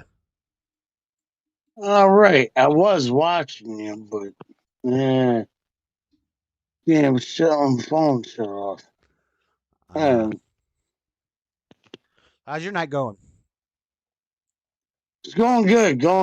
I just want to say, yeah, you're doing a good thing. Everybody's watching. We're proud of you. Keep up the good work. Have a good night. I wish everybody a great night. Have a beautiful night. Well, thank you, Tommy. All right. No problem. Y'all have a beautiful one. All right, later. I guess that's all Tommy wanted to say. I appreciate that. That's nice. Thank you, Tommy. Tommy giving everybody a shout out. Good for him. He brave. Yeah, that Chick-fil-A kid was awesome. And he got an award. It was like a coin. It was like a coin and a plaque. People were like, give that kid a car. You're Chick-fil-A. Give that kid a car or something. He deserves something awesome. That kid was a legend. Yeah, Tommy's shouting out everybody. We all love Tommy. He's having a good night. LJ's having a good night because the Eagles won. Or I don't know if it's over yet, but they're winning. Everybody having a good night. That's what's up. All right. What else we got? So carjacker goes viral. We got that. But the lady had a kid in a car. Kid just ran up in there, took the guy down. That's what's up. From the Daily Wire. Oh, my girl. It's my girl. Take a wild guess who we're reporting on now. Yeah, Fox Electric is a nice concept in the future. In 50 or 100 years, it might be feasible. Just right now, at best, it's the hybrids, fully electric, not even ready to replace gas. Facts. But they're trying to push it on us before we're ready to basically make a fake energy crisis. And there's going to be a lot of negative things that happen. And I just want you to know, when these things happen and they're like, oh my God, this happened. We had no idea this would happen. Everybody was saying this would happen. It's all on purpose. It's all on purpose. Josh, why would they hurt people like that? Why would the government do anything to hurt somebody? What are you talking about? The government doesn't care about us. What about us? All right. Go Eagles. F the Vikings. The Vikings. Never heard that. All right. Who we reporting on? My girl in the news again. She's staying in the news. All right. Who you guys think it is? Let's go. I'm going to get some hate for this, but I don't care. Former Cash Me Outside girl and OnlyFans star Bad Baby invited to speak at Oxford. My girl going to Oxford now. Yo, not only did she roast Dr. Phil in her second appearance when she's like, all the attention you got is because of me. I'm like Oprah to you.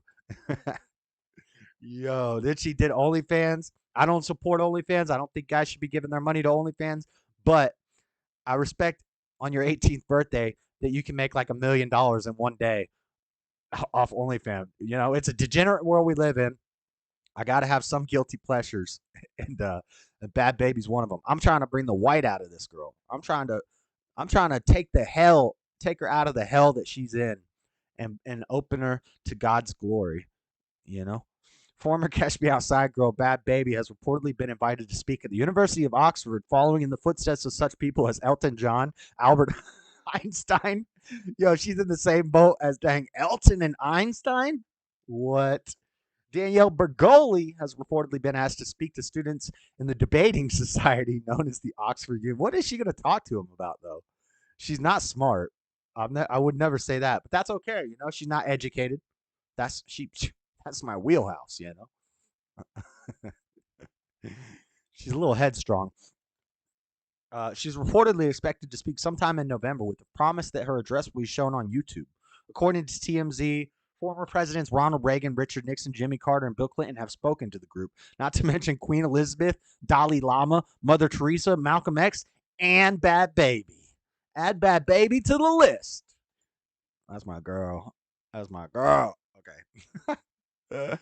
We got two Disney stories. Disney employee arrested at work in child sex sting operation has addiction to underage children. Florida police. Florida's Polk County Sheriff's Office. This guy's a boss. He's from Polk County. He's a Polk County sheriff. Detectives arrested the 13 men during a week-long undercover operation dubbed Operation Cyber Guardian 2, in which they posed as children online to investigate those who prey upon and travel to meet children for unlawful sexual activity. And they're working at Disney World, which, you know, that's like the gold mine for these people. That's their dream job. 41 felony and 3 misdemeanor charges. Anyway, one of the men arrested, 42-year-old Kevin Sanders of Winter Garden, told law enforcement officials that he was employed by Disney as a roving IT support specialist. According to Polk County Sheriff's Office, Sanders told law enforcement that he had an addiction to communicating with underage children online. And then, in the next story from Disney, we see ominous scud cloud spotted at Disney World. Here's what a scud cloud is. Listen, I don't care what you call it. It looks like a dang tornado to me. It looks like the skies have gone black. You know when else the sky's going to go black? You know, in that apocalypse. In that apocalypse, we're going to get some dark skies. The skies are going to turn black. Well, you know, click allow if you are a robot. What the heck? Anyway, there's a cloud that looked like a tornado looming above Disney, and they said it was a scud cloud. I think they're lying to quell fears. I think it was definitely a freaking tornado cloud. We get tornadoes in Florida. Butch, what's your OnlyFans? OnlyFans, that's how I pay my electric bill and insurances, with OnlyFans. I think I'll have a beautiful night after seeing the Chick-fil-A takedown in the parking lot. Wonder if he said, "Welcome to the Chick-fil-A. My pleasure. My pleasure to slam you down, buddy." Yeah, that dude was a legend. So here's our mayor, you know. It's an honor to recognize Hispanic Heritage Month. Now, this is the day after Latina Business Day. So the 14th is Latino Business Day. Then the 15th begins Latino Heritage Month. Our capital city has a strong and growing Latina community, which accounts for more than 20% of the city's population. From art to music to food to economic pursuits, our capital city is lucky to have many Latina families investing Latino. I'm surprised she didn't put Latinx families investing in our neighborhoods and in each other, because she has a bachelor's in gender studies and Latino is only referring to men. So, you know, I think she should have put Latinx there and Latinx there. She's kind of being not politically correct with this post. I don't like it. In the comments, I wrote, I called my boy Ron to send some of them planes over. Let's go. That's my comment right there. Send them planes, Ronnie. She wants them over here. I bet you she'd be pissed off Ronnie sent over a couple planes this way. I bet you she'd be irate, and they'd be gone quick to that military base, voluntarily, of course.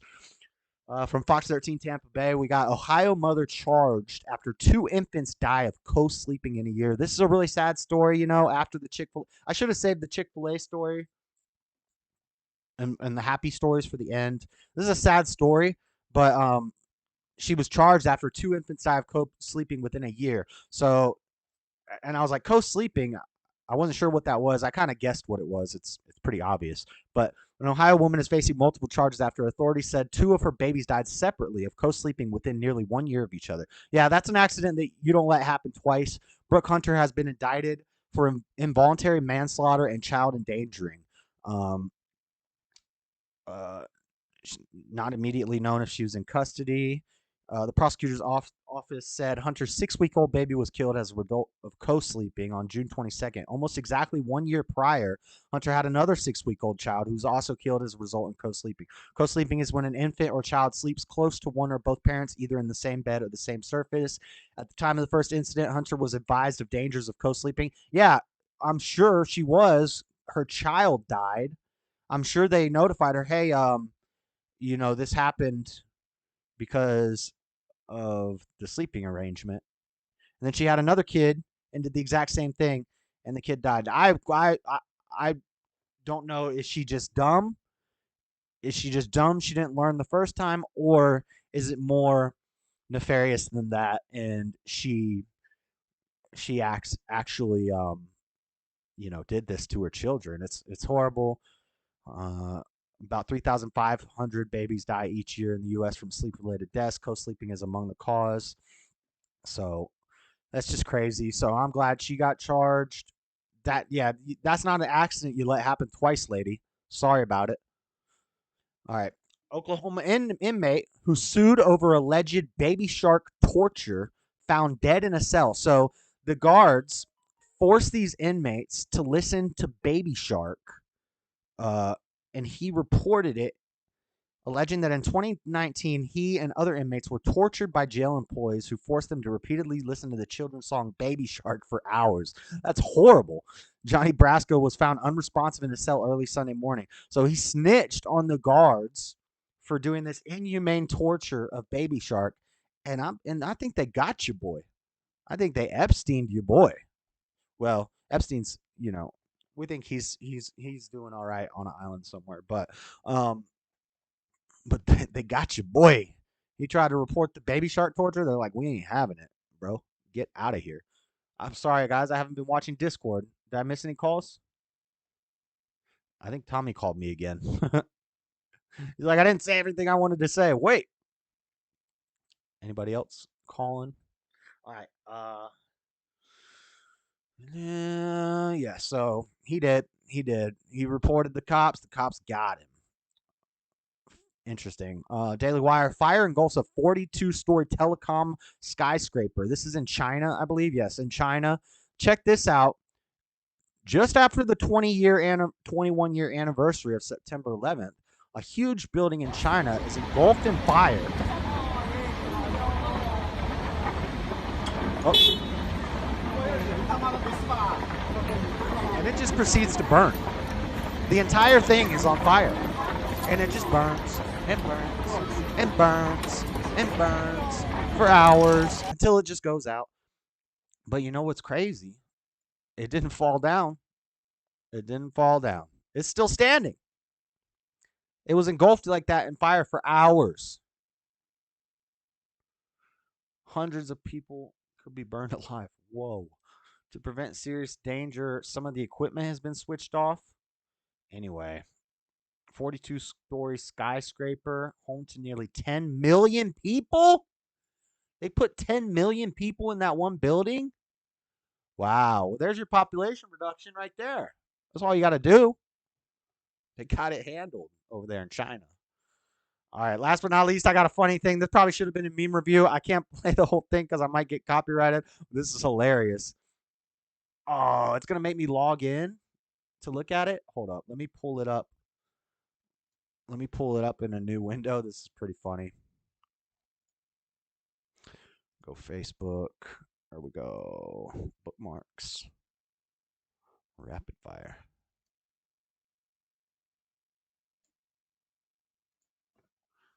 This is just like something I saw the other day. I thought it was funny.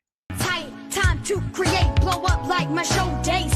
Born sinner, the opposite of a winner. Remember when I used to say, what if at dinner? Lines to record, just a kid with a dream. Sold out seats to hear Maddie B speak. I'm blowing up like you thought I. How do you stop it? Original audio, Malik D. Sinclair. I would call the crib, same number, same hood. Maddie it's all D. good. And if you don't know, now you know, player. Player. You know very well who you are. Look at this little kid. They're like, why'd they gentrify my boy Biggie like that?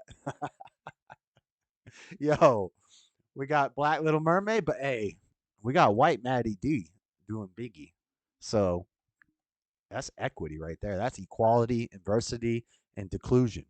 Inversity and declusion. You guys never heard of inversity and declusion? I just made it up. But anyway, that's all the news that I've got for you guys. Last but not least, and the Discord is still open. If you want to call. Echo, you can't just barge in my room like that. Hold on, I gotta close the door.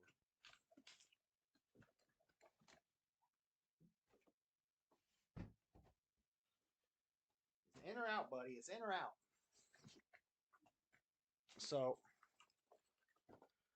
what we've been talking about, that the 3-letter agencies, the FBI, they're watching your Facebook, TikTok, is harvesting your information and selling it. Meanwhile, they're doing a subvert attack on America. They're influencing our children with a whole bunch of nonsense through TikTok. They're controlling what we think.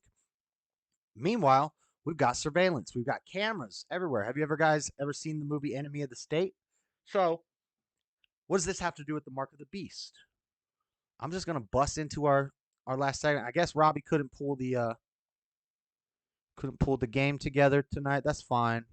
We'll do it during a gaming stream one of these days. But if anybody wants to call in, you can go ahead and call in. But I am going to run through this. So to start off, what's the mark of the beast? What is the mark of the beast? Let's do a little Bible thumping. This is our third segment. Where we get into theology and philosophy. Sometimes we're Bible thumping. Sometimes we're doing other stuff. Next week, I'm actually going to talk about game theory because we've been on the Bible for a while. We've done a lot of Bible stuff in the last couple of weeks. So next week, no Bible thumping. We're going to talk about game theory. I'm going to spend the whole week learning about game theory just because it interests me. And, it's a logic thing. It's Echo knows he's the king. He goes where he wants. My dog always flagellating. Thumping time. Yes, sir. It's thumping time. So the mark of the beast. What's the mark of the beast? Let's look into Revelation. Let's read it. And it's a decent sized section. We're going to read all of Revelation 13, 9 through 18. If any man have an ear, let him hear. And he that leadeth into captivity shall go into captivity. He that killeth with the sword must be killed with the sword. Here is the patience and the faith of the saints. And I beheld another beast coming out of the earth. So this is when he's going through all the different beasts that they see. And one of the beasts comes out. So he talked about the first beast already. They worshiped the dragon, which gave power unto the beast, and they worshiped the beast, saying, who is like the beast? Who is able to make war with him? So the beast comes. The second beast, I beheld another beast coming up out of the earth, and he had two horns like a lamb, and he spake as a dragon. And he exerciseth all the power of the first beast before him, and causeth the earth and them which dwell therein to worship the first beast, whose deadly wound was healed. So the second beast is the one that convinces you that the first one is good. This is, calling things be not as it were, or calling good evil and evil good. These are all signs of the end times when society is so degenerate that the worst possible things, like killing babies, is normalized and perpetuated as a good thing. That's one of the signs. And so 13, and he doeth great wonders, so that he maketh fire come down from heaven on the earth in the sight of men. So he's going to do miracles. This beast is kind of like the Antichrist. This is it's saying it's an actual thing that's going to do miracles and stuff, and deceiveth them that dwell on the earth by the means of those miracles which he had power to do in the sight of the beast, saying to them that dwell on earth that they should make an image to the beast, which had the wound by a sword and did live. And so here we get into 15. This is when it gets more on the mark of the beast. And he had power to give life unto the image of the beast, that the image of the beast should both speak and cause that as many as would not worship the image of the beast should be killed. So if you don't worship the beast, you're going to be killed. You're going to die. You're going to die. Tired brother, want to hear about your mark of the beast theory anyway? Okay. And what did my last man's used to Bible paper roll said, got it close. I'm sorry, I have to activate my service tomorrow. Can't use Discord. Close to God. Okay. Where was I at? And he causeth all, both small and great, rich and poor, free and bond, to receive a mark in their right hand or in their foreheads, and that no man might buy or sell, save he that had the mark, or the name of the beast, or the number of his name. That's important. That's very important. Here is wisdom. Let him that hath understanding count the number of the beast, for it is the number of a man, and his number is 666. So that's where we get the 666 from, is in verse 18. Basically, I'm saying this beast is going to come. It's going to do miracles. It's going to make people think that it's God, that it's the new Jesus. And basically you're going to have the mark to do any sort of business, to spend any sort of money. And if you don't take the mark, you're going to die, basically. So what could this be?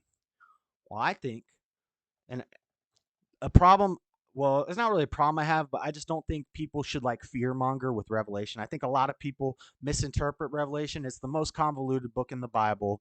It's the least well translated book in the Bible. We don't, especially in a King James version, for Revelation, you probably want to get out of the King James, because the majority of King James Revelation, Erasmus did not have the manuscripts. So it's a lot of fill in the blank in a King James traditional Bible. But that was from the Textus Receptus. So he didn't have all of Revelation when he wrote it.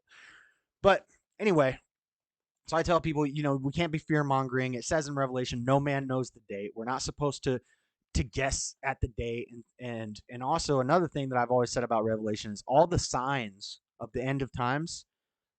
Echo, you're shaking the camera, dude. Get over here. He's like scratching himself on the camera pole. All the signs of the end times that are mentioned in Revelations, those things have always been happening. And they're always going to be happening.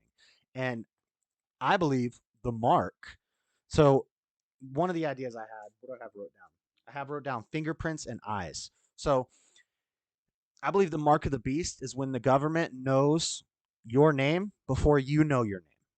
So, and the number of their name, that's social security numbers. Like, and this is the problem with the mark of the beast stuff. People have been saying, when social security numbers started, I'm sure people were saying that's the mark of the beast.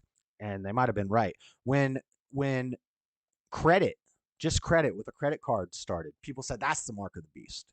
And now people say China's social credit score, that could be the mark of the beast. Social media, your social media account, that could be the mark of the beast. All these things could be the mark of the Vaseline, that could be the mark of the beast. And I hear all these things. What I believe it is, I believe the beast is the world. The beast is commerce. The beast is the government. The beast is all the big agencies. The beast is big pharma. The beast is the educational industry. The beast is governments, police forces, military. All these things are the beast. And the mark of the beast that you have to have, or else you're not going to make it, is things like social security numbers, which there is a number for your name that you're given at birth. You don't have any choice in it. You get it. The government knew your name before you knew your name. That's the mark of the beast. And then I related to it, well, they talk about the right hand and the forehead. And the idea I had was your fingerprint and your eyeball are the two most identifying things on your body. So I actually have some articles here because I was thinking about this. I ran it by Stubborn One, and it turns out I was right somewhat. Let's open all these. Open all an incognito window. So, do babies have fingerprints? Some babies have a suitable fingerprint from birth. Most babies have a suitable print by the age of 6 months. Almost all babies have a suitable fingerprint by 12 to 18 months old. So when you're born, they take your footprint. The reason they take your footprint is so that they can identify babies, so that kids don't get stolen from the hospital or mixed up in the hospital, things like this. But the fingerprint is a much more better standard for identification. And that's why I think it's kind of interesting that God made it so that our fingerprints aren't suitable to take at birth. So it was kind of like a buffer that God put in there so that, you're not getting my children right off the rip right away. Unfortunately, the eye is more detailed than the finger. But you know what else? Eyes, when the babies are born, they have like gray eyes. Their eyes aren't fully developed either. And I think both of these things are buffers that God put in to keep us from being identified and put into registries and put into networks and put into computers where we're basically just a number on a piece of paper for the government. And that's already here. It's already here. It's been here forever. They're way past fingerprints now. The movie Enemy of the State, 20-year-old movie, they're talking about satellites that can zoom in on your eyeball. And if your eye is the most identifying thing on your body, you've already got the mark. We've all already got the mark. The only way you could avoid getting the mark is to completely remove yourself from society. And guess what? You're probably going to die if you do that. So that's what it's death. It's death if you try to avoid it. Everybody gets the mark. We've all got the mark. You know, unless you don't have a social security number, you don't have fingerprints, you don't have, and then this goes to facial recognition softwares. China's social credit score system is ran using their 5G. That now we're going to get into the 5G. I got to stay on track. So China's facial recognition software, one of the things I said when COVID started, when they told us all to put on masks, I said, this is being done to isolate the eyes. Crazy conspiracy theory, but facial recognition software, it takes markers from multiple spots on your face, right? And then that's how it gets its analysis for who to recognize the face.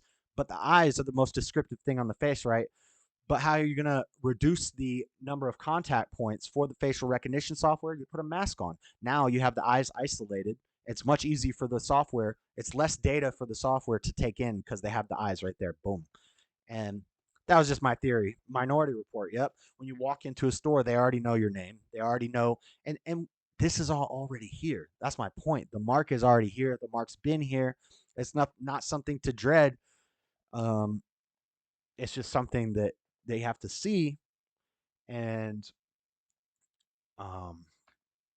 yeah, I don't really want to get into the 5G thing, but when COVID happened, it kind of screwed up the whole 5G theory because a lot of people jumped on the bandwagon and they're like, 5G is spreading COVID. That's not true. That's not the 5G theory. The problem with 5G is that it makes too many. It is for the surveillance state. The problem with 5G is it gives systems power to have cameras everywhere. Like, I looked it up one time a long time ago. I don't have the numbers right now, but 5G with 4G, you could have maybe 1,000 devices in an area going from the 4G point, and they all run smoothly. With 5G, it multiplies it by like 20 times. So now instead of 1,000 devices, you have 20,000 devices. This makes it much more easy for governments to monitor people. Social systems like this, they need 5G to run. That's the problem with 5G. Plus, it makes people dumber because, like with the phone number thing, you can't remember any phone numbers. That's because you have a cell phone. It remembers all your phone numbers. The more devices, the more simplicity we have in our life, the faster the system works, the dumber we get until, we're pretty much obsolete. But doesn't 5G cook your brain? But what else do I have wrote down? So mask isolations. Oh, but so this is why we're told to be in the world, but not of the world. Because there's no way you're avoiding the mark of the beast. You're born with it, pretty much. The way they've got the system now, they can't take your fingerprints, your eyes, but then when you go to public school, they're going to make you put your fingerprint on an identification card. Now you're in the system. You're already in the system because you got your social security number. So it's multiple different things combined to make this mark of the beast. And I look at the mark of the beast as something much bigger. Like the mark of the beast is the world. And you can have the mark, but you can be in the world, but not of the world. You're not supposed to be of the world. So, and I think that goes to like, manja. They want to control us all and make us all numbers to serve the god of money, the money, manja. And people want stuff. People want things, nice things. So they want to get their car. They got to get on the car registry. You want to get a house. You got to get on this thing. You got to get your mortgage. You got to get your insurance. And it's all these systems. You're constantly getting put into all these systems. And I believe that that's taking the mark. I don't think there's really a choice to it. And, all I see in Revelations is either, it doesn't say you're going to go to hell if you get the mark. It says you're going to have to get the mark to take part in life. And if you don't, you're going to die. Like, it doesn't say if you get the mark, you're condemned to hell. It doesn't say if you don't get the mark, that's the only way to get into heaven. It says get the mark or die, basically. And so what else do I got? Fingerprints, government ID systems. They know your name before you know your name. Patriot Act. The Patriot Act, same thing. Surveillance state, we were talking about the Patriot Act earlier. This all ties in to the FBI. That's part of the mark of the beast. When they're taking our information, we're using Facebook. If you're using Facebook, you got the mark. You got the mark. So I kind of want to change people's perspective, because I think a lot of people get the idea that what we're going to talk about in a second, how Bill Gates has a patent 060606, and it's a chip that they plant into you. The patent is on a chip that they plant into you for health purposes, fitness goals and stuff like that, to track your progress on fitness goals. Well, what it's really doing is tracking your steps. It's monitoring you wherever you go. But I don't think, and everybody's like, that's the mark of the beast. That's got to be the mark of the beast. But I don't think it is. I think that's just part of the whole beast system. The whole system is a beast. The whole world is the beast. And that's just another inevitable part to it. It's going to get more advanced and more advanced. But I don't think it's going to be like one day they're going to come out and they're going to say everybody has to get this microchip in them, and then that's when the world's going to end. I think we're already leading up. It could be another 1,000 years. It could be another. I don't think we got that long, but we'll see. I got it right here. Laptop share for articles. Babies have fingerprints. And then there's mutated DNA causes no fingerprint disease. I wouldn't even consider that a disease. I would consider that a blessing. Like the way this is labeled, like I would love to be born without fingerprints. How did I get my fingerprints? Unique set of fingerprints. I was just looking up fingerprint stuff. Why they use newborn footprints. I talked about that already. Become part of the hospital records to help prevent mix-ups in hospital nurseries and thefts of babies, which actually happens. But Bill Gates has, what is patent 060606? So when this came out on social media, a lot of people were like, oh, that's probably not true. That's probably not true. But you could find it. It was true. But they did fact check it, and I'll show you the stupid fact check in a second. But there are many plot theories today, such as beverages which contain the blood of Christian babies, reptiles rule the U.S. government, certain technological events are interpreted by prophecies in the Bible. There's some reasonable facts that cannot be denied, such as the presidents of the Bilderberg Club, CIA's MK Ultra, and George Soros's funding for suspicious political activities. Patent WO 2020 060606 relates to officially recorded fact, and it's just too. I almost feel like Bill Gates had to have picked that number as a joke or like as a troll to Christians or something, because there's no way that this is just a coincidence, right? It was registered March 26, 2020. It was made by Microsoft Technology Licensing under the presidency of Gates and gained international status. Cryptocurrency systems using body activity data is the title of this patent. So basically, it's a chip that they put in you that monitors how much you walk, how many steps you take, and based off how many steps you take, they give you cryptocurrency for being fit. They're giving you fake imaginary cryptocurrency for staying fit. That's the incentive to give you to put this chip in your skin that tracks you wherever you go. Patent number 060606. Sounds really bad. It does not sound good. And then the fact check says, does not mention inserting microchips into the body. Doesn't reference injectable microchips. It is true that Microsoft has a patent application, which the numbers in it, but it's for a system which rewards physical activity with cryptocurrency. So basically, they're saying that it's true, but it doesn't talk about injecting chips. It's just maybe a chip that you wear on a necklace. Regardless, I've seen videos of places where they are starting to do chip injections. They're testing it out, putting these things under your skin. But my point is, a lot of people, when they start doing this, you're going to hear a lot of people who a year earlier, they were calling the Vaseline the mark of the beast. When they start putting chips in people, they're going to say, oh, no, this is the mark of the beast. And then those same people were saying credit was the mark of the beast. They were saying social security numbers were the mark of the beast. And my only point is that it's all combined. They're all the mark of the beast, and that it's already been here. You can't avoid it. You already got it.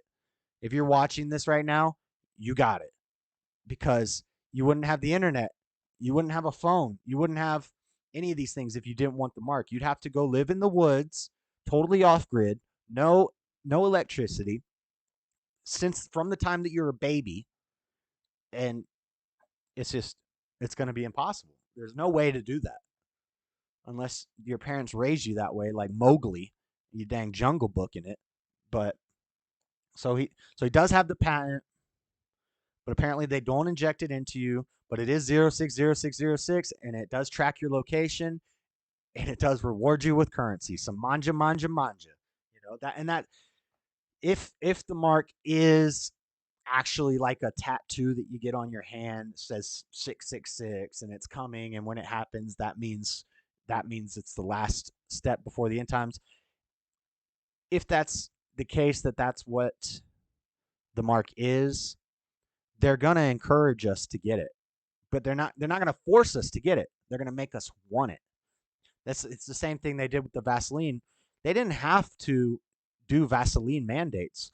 A lot of people would have just naturally went and got the Vaseline because they thought they needed it for their health. They convince you to want something. Instead, they can, it's easier to convince somebody that they want to do something that they shouldn't do than it is to force them to do something that they don't want to do. You see what I'm saying? So that's what I think about that. When they do the mark, if it is not if I'm wrong and it is actually like a tattoo or a chip that you get in you, they're gonna make us want it. They're gonna say, hey, you get $1,000 in a brand new electric car. All you got to do is take this shot. A lot of people aren't gonna pass up that Tesla. A lot of people are gonna have a hard time passing up that Tesla to get that chip. And then once you get that chip, now they're doing gun registries. They've got a gun registry without actually having to do a gun registry. They're just going to major credit cards, Visa, MasterCard, all the big credit cards are going to start putting codes on gun purchases. I saw this on Louder with Crowder, I think earlier in the week. And basically now they've got a gun registry without ever convincing anybody that they wanted a gun registry. But guess what? You're going to want to use your credit card. You've already got your credit. You've already got this imaginary you that lives in internet world that the FBI is watching because your Facebook. You got your credit cards, and like that's why I say that I think we're too far gone. I think that we can vote. We need to vote. We're gonna vote. We're gonna have to bring in that red wave, but I don't know how much difference different politicians are gonna make. I don't know how. The only way we stop this is with God, and by turning everybody to God and waking them up and showing them this stuff. Let's end. I already read that. Let's end with a couple verses. Excuse me. Relating to Revelations to tie it up. Let's see, John 15 and John 17. I got my JLP stickers in here. John 15:19, and this is goes back to what I was saying about you have to be in the world but not of the world. Like no matter what you do, before you had any say in it, you had the mark on you, but now it's up to you with the help from God to live in the world but not of the world. Just because you got that mark, you don't have to be of the mark, right? So John, so these are supposed to be more motivational verses, since we got a little apocalyptic on you. If ye were of the world would love his own. But because ye are not of the world, but I have chosen you out of the world, therefore the world hateth you. That's motivation, guys. That's a motivational verse right there. The world is going to hate you. Isn't that awesome? Like that should be everybody's goal. I feel like that should be everybody's goal. The more people of the world who hate you, the better you're doing. They hated Jesus, so they're going to hate you too if you're doing right. Now, if the world loves you, that's when you know you're doing something wrong. That's when you know you're calling good evil and evil good. And you're embracing that mark that they put on you. You didn't have a choice. They put that mark on you, and you're embracing it. Then we got John 17:14. I have given them thy word, and the world hath hated them, because they were not of the world, even as I am not of the world. I pray not that thou shouldest take them out of the world, but thou shouldest keep them from the evil. They are not of the world, even as I am not of the world. Sanctify them through the truth. Thy word is truth. As thou hast sent me into the world, Even so have I also sent them into the world. And for their sakes I sanctify myself, that they also might be sanctified through the truth. Based, Jesus. That's words of red. All that I just read, that's words of red. That's Jesus. That's our boy Jesus talking. Listen up. All right, last but not least, and then and I think we're pretty much done for the show. It's early. We're gonna have to find some things to dilly dally, or hopefully get some calls or something. But 1 John 2:15. 1 John 2:15. Also, I want to say, well, it's not important, but the John who wrote John and 1 John, John the Baptist, there's multiple different Johns in the Bible. We don't know for sure that the same John the Baptist or the same one who wrote the first general epistle of John, we don't know that they're the same Johns. People have conjectured and guessed that John of Patmos from Revelation is the same as John the Baptist. There are some similarities. John was missing for the same period of time that John of Patmos was cast away to the island. And also, our guy was near death. Now we're going to start talking about pineal glands. Nice verse. Our boy was near death. And y'all know DMT, when they talk about DMT and adrenochrome and all that stuff, that's released from the pineal gland. This is not solid science. They haven't proven this yet, but it's been guessed. It's been guessed that the adrenochrome that's released from the pineal gland, that is the same effect that you get when you like do DMT or other hallucinogens, that adrenochrome is also released when you're sleeping during your dreams and right before you die. So when you're on the verge of death. So when a lot of people like Joe Rogan say things like, oh, Moses was tripping off of ayahuasca that he smoked, and that's what the burning bush was, and that's why he wrote this crazy stuff about seeing angels and things, because he was tripping off ayahuasca. I disagree. I do believe he might have been tripping, but he wasn't tripping off ayahuasca. He was tripping off of natural DMT that your pineal gland releases when you're about to die, because he was in the desert for 40 years. He was always about to die. Our boy Moses was always near death. A lot of the disciples, they were always near death. They were always coming close to death. David wrote, death is but a step away. So all these guys through the Bible, they were always on the edge of death. And so they might have had very active pineal glands. I don't know. And that's why, but I'm not saying they were hallucinating. I'm saying that opened up that ability to see into that other plane. Possibly. Just some thoughts. But last verse, the day of the Lord will come like a thief in the night. That's not the verse. 1 John 2:15. I do have it highlighted. Love not the world, neither the things that are in the world. If any man love the world, the love of the Father is not in him.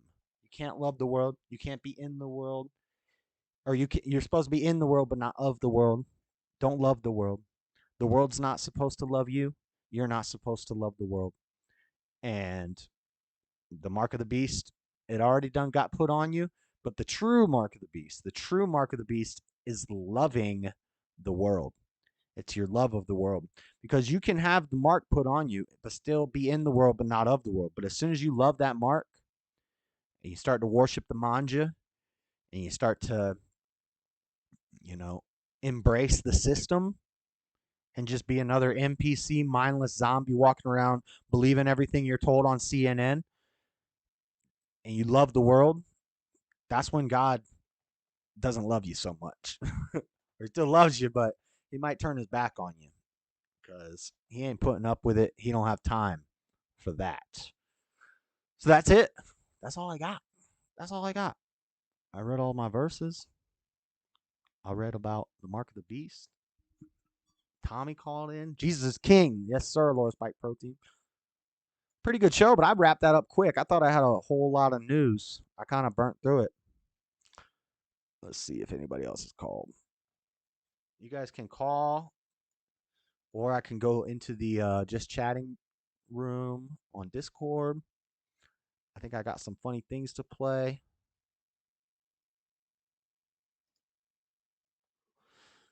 John is traditionally regarded as the author of five books of the Bible, the Gospel of John, the Epistle of one. And no, that's not right. That's not right. Those are two different Johns. It's so the disciple John, Matthew, Mark, Luke, John. I believe that's John the Baptist, but it's not the same John that wrote 1 John, 2 John, and 3 John. And Revelation is unknown. It could be a totally different John, or it could be one of those two Johns, but it's unknown. It was written anonymously, so I don't know. That's probably this. I mean, maybe that's how it's traditionally regarded, but it's not correct. It's not known. And really, it doesn't matter who the author is. Sometimes I think they might have confused the North Star for the sun when they were navigating the desert. Good show. See you later. The Pillow is calling. Hey, you got a My Pillow, Jamie? You got a My Pillow? Mike Lindell needs that business. You better have a My Pillow. We can disagree, Josh. No biggie. I mean, it's not a disagreement. It's just that's not accurate. But anyway, 99% of the people will get it if they say they will get paid daily to have it. Right. Yeah, that's what I was saying about they're gonna encourage it.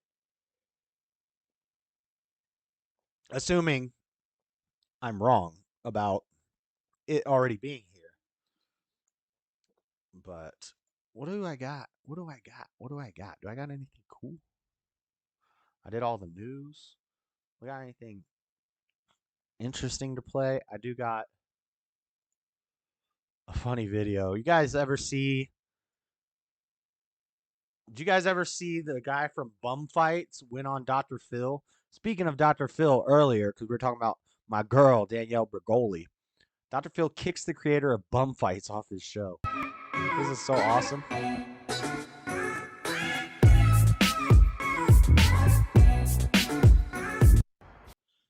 right, I'm going to crack a brew. We're just going to hang out for a little while. We're early, guys. We're way early. How did I blow through all this so fast? Oh, I got to give my Father Stew review.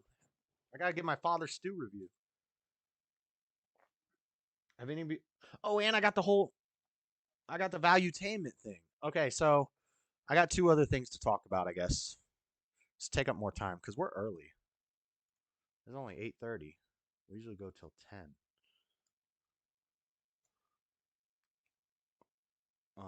I think I made it quicker because I was planning on possibly having a battle of the minds. But I don't think that's going to happen now. So,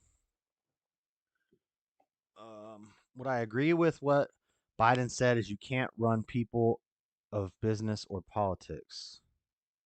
I don't agree with him in office, but that is based. Would I agree with what Biden said is you can't run the people of business. I'm not sure what you're saying there, Dean. Dr. Phil is propped up by Harpo. You told Harpo to beat me. You back at work, bud?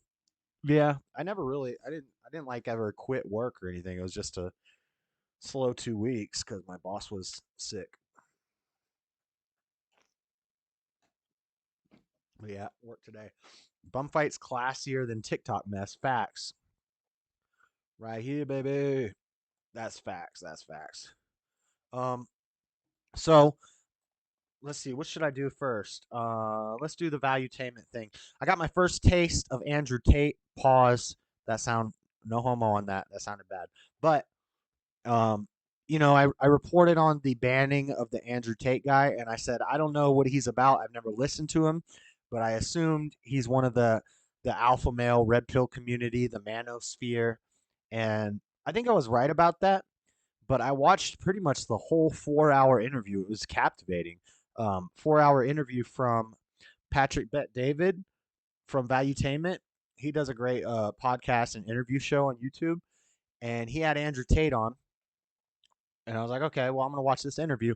And everything this Andrew Tate guy was saying was like things that I say, but he's like, nobody else is saying this. Nobody else is saying this. I'm like, nah, a lot of people are saying this stuff. Like a lot of guys are, especially guys, middle-aged guys, we're trying to help the young guys because we see what's happening to young men. Man up. We're just trying to help. We're trying to bring back men. And a lot of people have the same mindset. Now, I disagree with some of the manosphere because a lot of them are about slut making.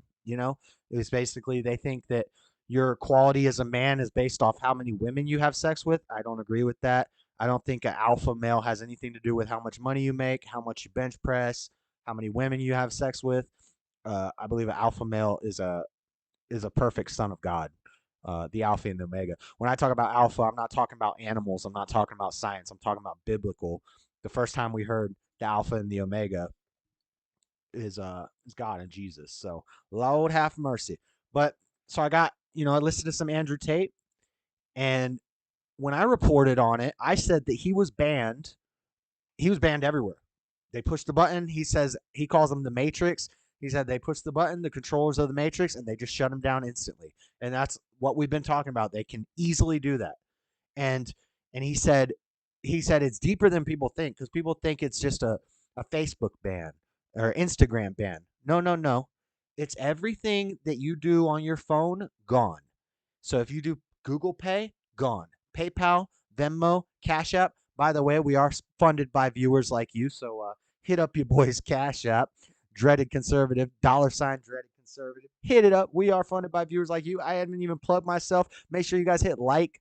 Make sure, chat's always on fire. Drop a like. Drop a subscribe. Tanisha Benicia. Trishila Bonquisha. Hit that like. Hit that subscribe. And we are sponsored by viewers like you. So drop that Cash App, that PayPal, that Venmo. But anyway, like I was saying, when they ban you, when they hit you hard, like they've done with Gavin, like they've done with Michelle Malkin, like they've done with Nick Fuentes, Alex Jones, that Katie lady from Europe, they got her. Who else? There's a bunch of them.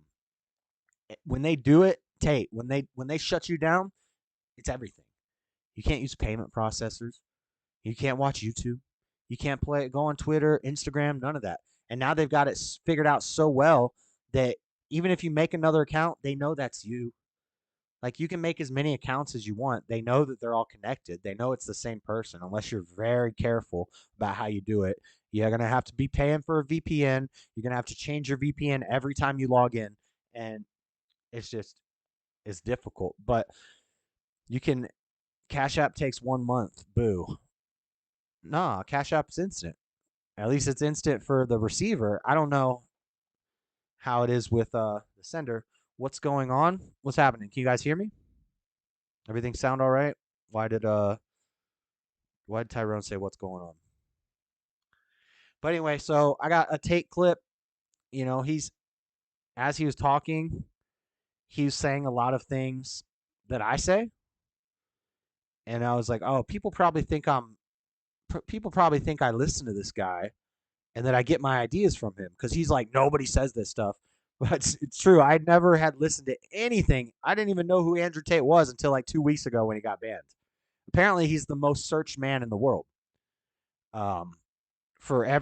He blew up on Instagram, Twitter, all that stuff very quickly, and struggled when he was young, and now he's driving around Bugattis. I'm interested in how he did it. I want to learn from this guy, but I've never listened to him till the other day, and now I got a clip.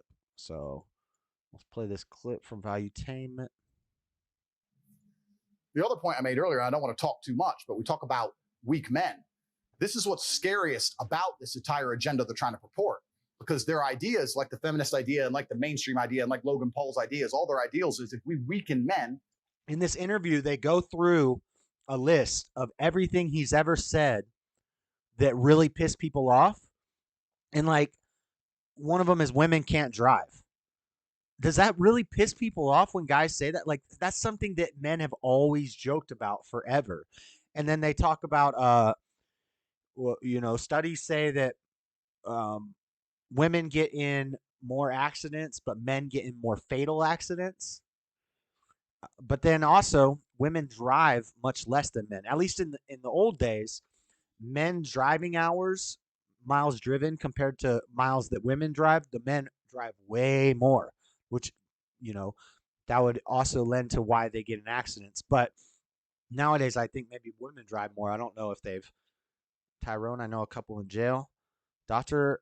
Phil always reminded me of the pinnacle of having an ego trip. Then if they become weak enough, they'll know. And what are some other things he said that pissed people off? Oh, he said he would never give a guy mouth to mouth. Joking. And this is what they do. Like, I'll sit here and talk for 4 hours.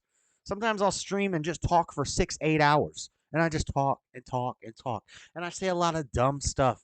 I say stuff that was going to piss some people off. And you have to understand, I'm just talking. It's just a constant spewing of words, right? And I might say one little sentence that really pisses somebody off. And they'll take that and they'll clip it up and then they'll make a TikTok out of it. And the TikTok will go viral. Look, he said black people can't swim. It's like, I didn't say that. The clip said that. The clip, and I didn't make I edited the clip, but I didn't make that video, both those videos. So women can't drive. Come on. I wouldn't give a guy mouth to mouth. And then he corrects. He's like, listen, if my brother or my best friend were really dying next to me, I'm going to save their life. I'm going to give them mouth to mouth. It's a freaking joke. And there was other ones, and they're all just so ridiculous. No longer be a threat. And I argue that point absolutely. I think the most dangerous men on earth are the weak men. I think inside of every single man, we're born with a fire inside of us that if we do not control, can destroy ourselves and other people. And if you look at men who have no emotional control, because that's what they're trying to teach us to have. They're saying, listen, you're a man, you're allowed to just cry all the time and have no emotional control, no stoicism, just react to your emotions. Do you know what happens when you tell men to just react to their emotions? Anger. You have school shootings, you have rape, you have violence. That's what happens when you tell men to have no emotional control. These school shooters are kids with no emotional control. Rapists are men with no emotional control. Violence and the bullshit. Facts. And so, see. Anyway, what I was saying earlier is I reported that he was banned for misogyny. Turns out that's not why he was banned. There was no reason given to him for why he's banned. So he's been banned everywhere, and there's no reason given. He says that the reason is because he's going against the system. He's questioning the system. Just thinks John the Baptist wrote the Bible, JK? No, I don't. There's 44 authors from multiple countries over 2,000 years. There are a lot of anonymous books of the Bible. And we can't say for sure stuff we don't know, You see on the street are men with no emotional control. Telling men to not be stoic is going to create a breed of violent young men who have no emotional control, can't control their emotions, and act out on them. That is absolutely and utterly more dangerous to society than me. I don't have it in the clip, but he says, it's not that men aren't emotional. It's not that men don't feel emotions.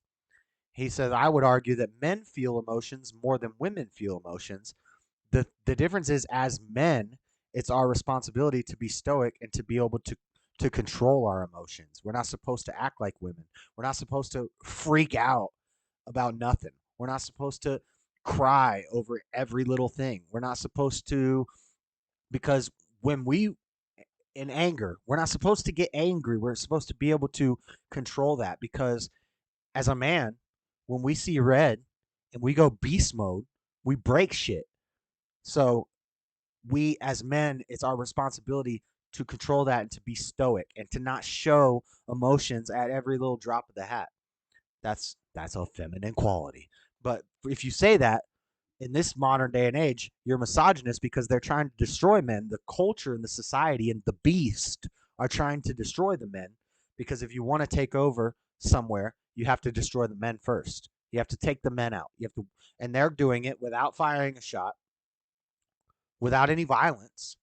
They're just weakening us through all sorts of things. The food we eat, what we take in, what we watch, just everything. Everything is designed to weaken men and to make us act more like children. And he's talking against that, so people think he's misogynist, but he wasn't even banned for misogyny. It was a bad joke. I'll delete. You don't have to delete it. It's all right. Ooh, bad joke. Sneaky snake. Wait. You should use a handkerchief or paper towel to give mouth to mouth to anyone. I agree, Butch. Yeah. Yeah. Coming along saying, listen, I don't give a fuck how you feel, young man. Right. Doesn't matter how you feel. You have duties and you have responsibilities. Man up. And you must comply and act a certain way, regardless of how you feel. That is better for society as a whole, especially as I'm only teaching. And I know, trust me, I know guys that can't handle this sort of thing. The way that this guy talks, the way that I talk, they call it cold. People say we're cold, we're heartless. Like, I think, here's what I think's cold and heartless. I think indulging people in their delusions is cold and heartless. I think not being tough with people and saying, hey, you got to cut it out. You got to man up. I think that's love. I think doing the opposite of that is hate. When you baby somebody, you say, oh, it's okay. It's okay. You go to boo-boo. That's hate. That's cold. I think love is being tough with people and saying, hey, you know, you're a man. Act like a man. Now, granted, I wouldn't talk the same way to a woman, but a lot of the men be acting like women these days, you know? The tenets of, listen, go to the gym anyway. Doesn't matter. You don't feel like it. Go anyway. Listen, your girlfriend left you. Your heart's broken. He talks about how he had somebody in his crew and they spent a night out drinking. And the next morning, this guy's like, oh, I feel like shit. Oh, I'm so hungover. Oh, man, I feel so bad. And he took him to the side and he said, you need to go home. You're not rolling with me and my crew if you're going to be acting like this. He said, we all drank last night. We all feel like crap. Cut it out. You're doing this for attention.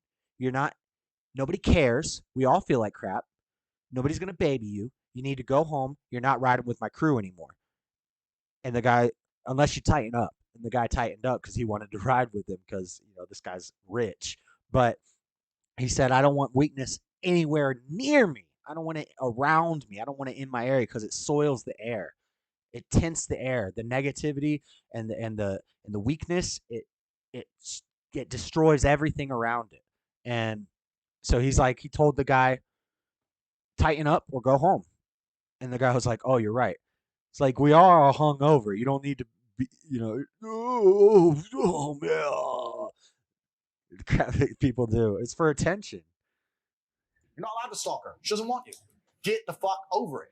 What I'm saying is good for the world. They're saying, no, act out your emotions. Cool, you're creating stalkers, rapists, and school shooters. These people are fucking dangerous. This is what they say that women are and men must become. Completely true. Right? I mean, it's because a man, you talk about, there's nothing worse than being born rich and then just being rich. Oh, absolutely. The beauty is being fucking dirt. We were talking about this on the stream the other night. Remember, Deem? Talking about how if you're born rich, it makes you weak because you never go through anything. And now he's about to go off. Like, I've said almost this exact same stuff before. Poor and becoming rich. Completely. And all three of us sitting here have dealt through that. A man has to have tenacity and go through struggles and days where you're like, I can't fucking do this anymore, but still pop your head up the next day and be like, all right, let me get back in the gym. I say this. Tenacity. I say this all the time. I say the best things that ever happened. Not only do you got to just get up and do it, you just got to man up and do it. You need to do it with a good attitude. Because, you know, you got to get up and go to work every day. You know, you wake up, you don't feel good, you don't want to go to work, but you still go.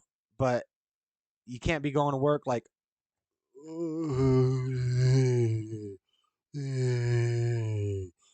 know, you have to still have a good attitude. You still have to work hard. You have to, but that's what men do. Like when I was a kid, if my dad got hurt, he'd cuss. He'd be, oh, F, damn it, rah. One time, and then it's over. And I asked him one day, I was like, how come you don't ever cry when you get hurt? It's like, I've seen my dad hurt himself, like drop big heavy things on his foot. He'll cuss, and then for a little bit, and then it's over. And when I was a kid, I was like, how come you don't cry when you get hurt? He said, because crying has never made somebody not hurt anymore. It doesn't help you. It doesn't do anything for you. It's simply for attention. moaning and groaning and crying and whining, they're not going to make you feel better. So why are you doing it? You're doing it because you want attention from your mommy. You want your mommy to come and baby you. And I think right around that time is the time I stopped like crying from physical pain. And it was like something that snapped in my head. And the next time I hurt myself, I made a loud noise. I was like, a little grunting a little bit, but I didn't cry. And I realized, oh yeah, he's right. Crying does absolutely nothing for pain. Crying is not dang opiate. Crying is not Tylenol or ibuprofen. It does nothing to stop the pain. So it's pointless. Why do we do it? We do it because we want attention for our mamas. But let's keep going. Are the worst things that ever happened to me. All the trauma and bullshit I've been through in my life are the best things that ever happened to me. Because as a man, if you've not had a difficult life, you cannot be good at being a man. Being a good man and being good at being a man, they're two slightly different things. But to be good at being a man, you need to have been through so much shit that when the Matrix deletes your entire life from the internet and starts lying about you at mass, and people start doing protests wanting you fucking hung, and they're looking for your family members, and reporters start calling every ex-girlfriend you've ever had, trying to convince them and yeah, that's true too. And I didn't ask him about that, but yeah, he does cuss. He would, damn it, God damn it. And I should have said, but Dad, dropping a GD doesn't help the pain either. I would have got him there. Dang, that would have been funny. Yeah, but if you get hurt real bad, I can understand an outburst. Ow, ouch. One quick outburst, or if you're you slam your knee and it's throbbing, I can understand rubbing it for a little while until it goes away. I get that, but being out of commission and crying about it, and, oh my god, it ain't gonna help you. I seen this guy. I agrees with some things he says. It's true. Yeah, from this interview, I agreed with most of the things he said. He didn't get too much into. He does. I don't know if he's joking or if he's serious. He does claim to be a polygamist and say he wants 5 wives. I'm not with that. As a Christian, I'm not. I don't believe in polygamy. That's a new thing that they're starting to push. I think having a bunch of polygamous men running around is better than men not reproducing. But the problem with that is something like 80% of women sleep with I can't remember the numbers. If you guys know, let me know. Have you ever heard this? But it's something like 80% of women sleep with, or no. What is it? It's like 60% of or 70% of women sleep with the top 10% of men. Top 10 as in looks, finances, stability, all these things. The top echelon of guys. Most of the women are going to sleep with those guys. All the rest of the women are either lesbians or they're not sleeping with anybody. They don't care about a relationship, right? So the whole field of women that we have to choose from, you only get if you're in the top 10% of guys. So, and that's what a lot of these guys' message is about. If you want to get women, you have to first work on yourself. You need to get in physical shape. You need to start making money. Core 2 things. Once you're making decent money and you're in good physical shape, it's not that hard to get women anymore. The guys who have trouble getting women, either they're not in good physical shape, they're overweight, they're not healthy, they're not active, so, and they don't have a good job. Nobody wants a 300-pound guy living with his mom in his mom's basement on food stamps and government assistance. No women wants that. They want the winners. They want the top echelon of guys, which is odd because now women outweigh men. So my problem with polygamy is guys like Bill Gates are going to have a harem of wives, and guys like me ain't going to get nothing. That's not good. We need some competition. We need competition. The rest of us are cooks. These are facts. Lesbians. Nah, fools. What cold and heartless is when someone tries to make you think their wrong thinking is right. Yes. Well, that's like the example that I often give with the transformer community. I think if somebody has a delusion where they think that they're something that they aren't, the people who agree with them and go along with their delusion hate them. The people who say, "Hey, cut it out. That's not what you are. You're acting like a crazy person. You need to stop it." That's love. It's just I've always said, like, if somebody's schizophrenic and they're walking out into the middle of the road talking to somebody who's not there, are you gonna say, "Oh, well, they're having an important conversation, I'm not gonna get involved"? Or are you gonna say, "Hey, you're walking into the street, get out of there," and pull them back? Who loves the person and who hates the person?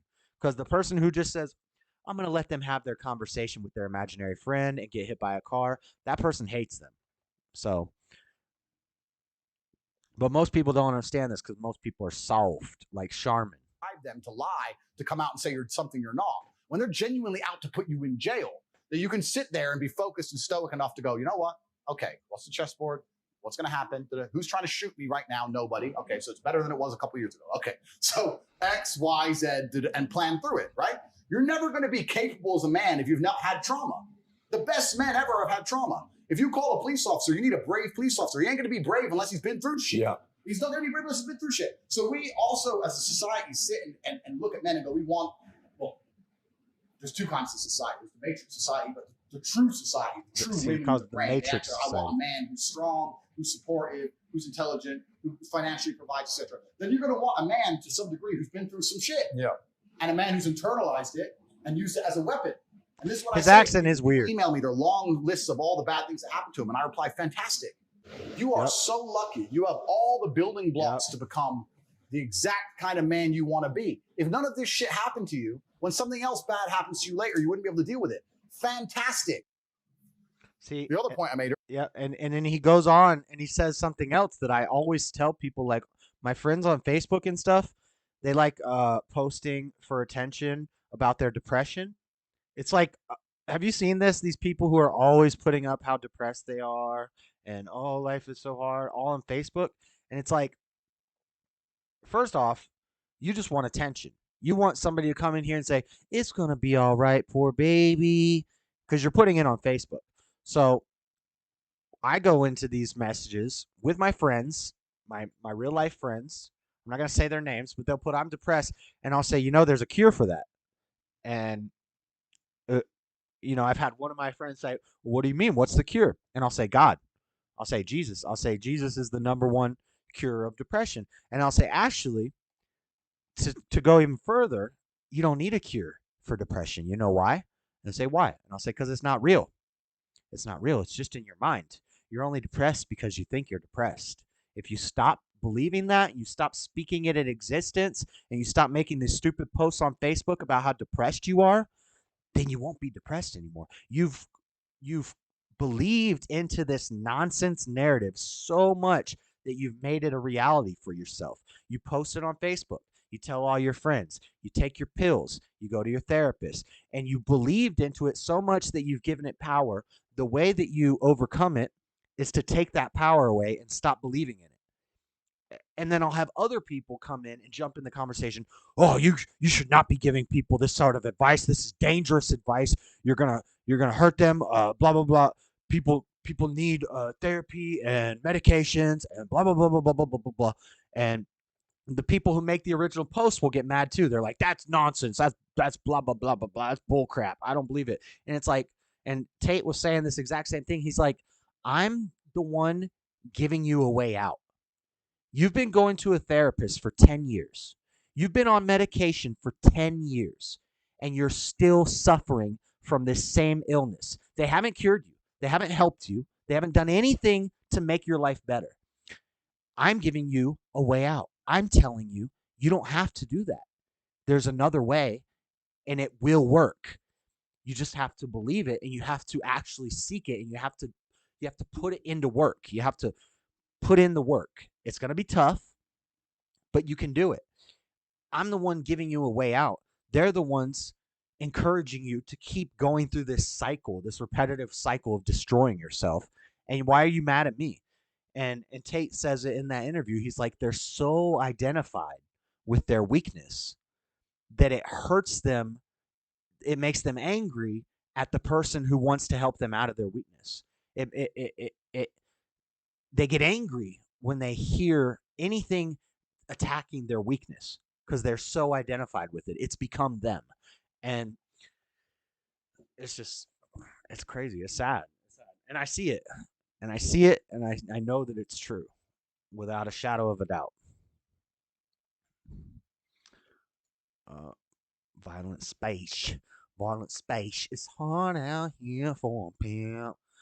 But it's a chemical imbalance in the brain, Josh. It's real. Yeah, they come at me with that. I'm like, if you've read any clinical psychology books that were written after World War II, you'd know that that's not true. That's a lie. You know that's not true, Seesaw. You're just playing with me. It's a chemical imbalance. Don't you know anything about psychology, man?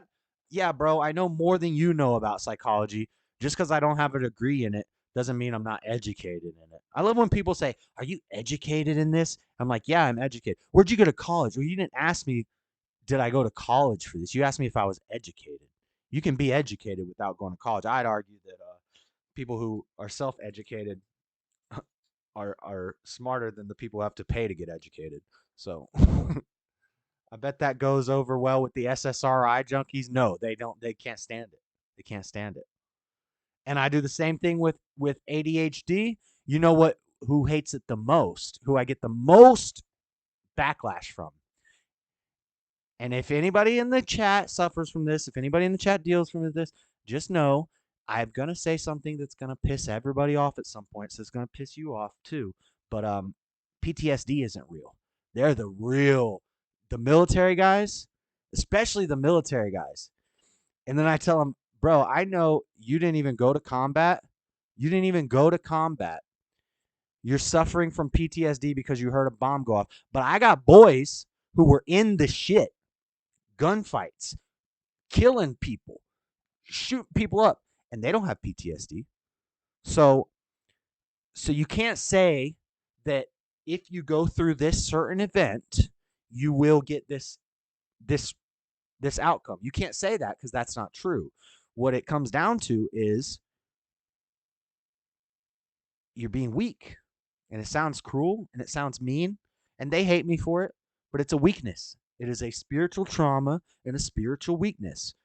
You don't have PTSD.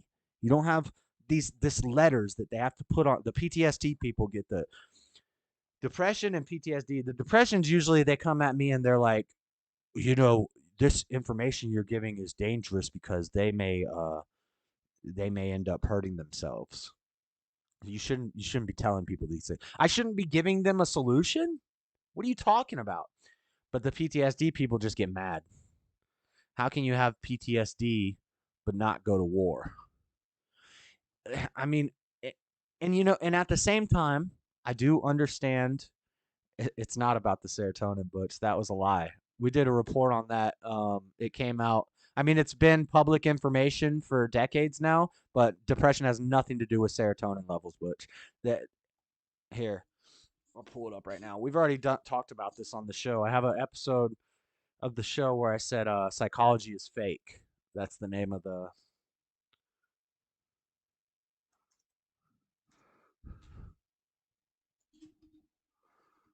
Unless you're just joking with me. But... All right. The serotonin theory of depression... Still, no, this isn't what I'm looking for.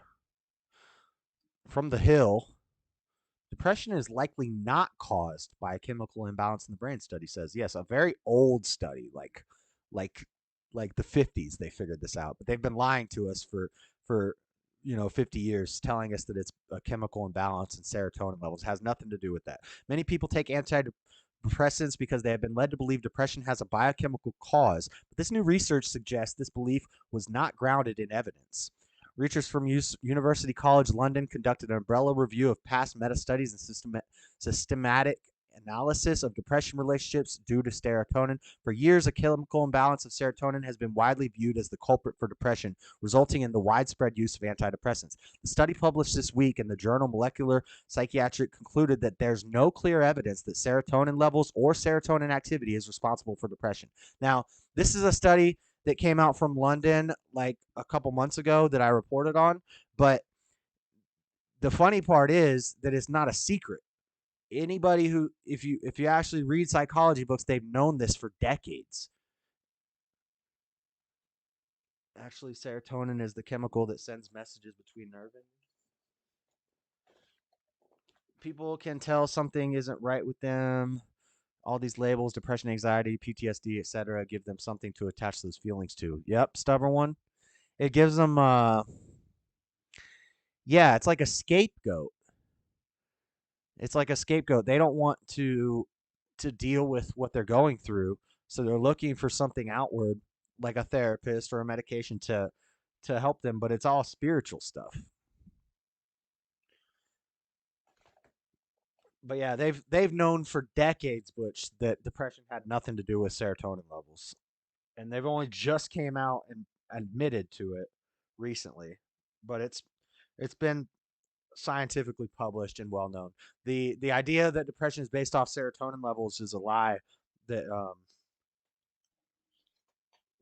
that they made up.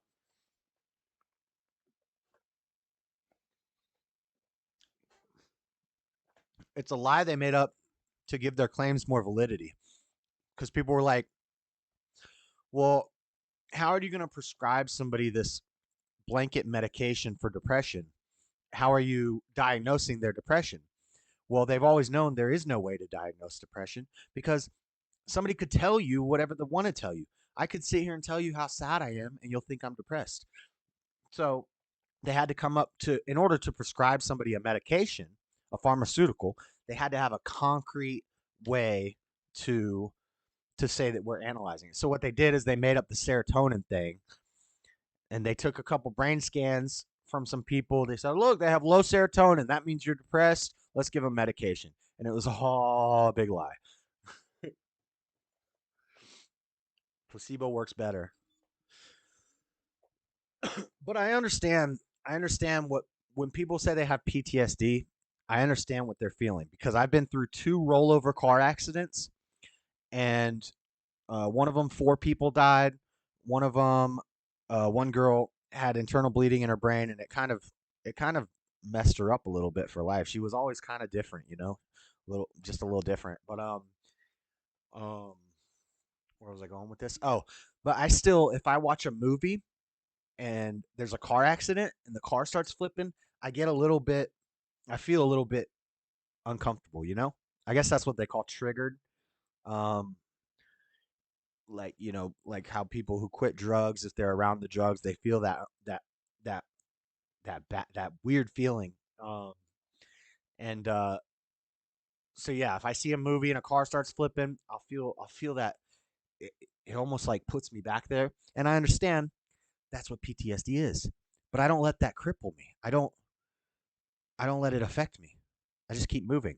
Now, if I just dwelled on that thought, and then I started thinking about rolling over, and then I started, oh man, what if every time I'm in a car, I'm going to freak out because I think I'm going to roll over in the car. Then that will develop into PTSD because I'm believing into it. I'm giving it power. Now I have PTSD, and I can't ride in a car anymore because I'm scared I'm going to flip over. So I understand it. I understand what they mean when they say I have PTSD. I was in the war. I saw my friend get blown up. Now when I hear loud noises, it makes me uncomfortable and I get scared. That's my PTSD acting up. Don't say that's your PTSD acting up. You're giving it power. That's my thing. But yeah, the PTSD people usually get more mad at me than the depression people. Which I don't understand why any of them are getting mad, because what I'm telling you is it's because you're taking away their identity.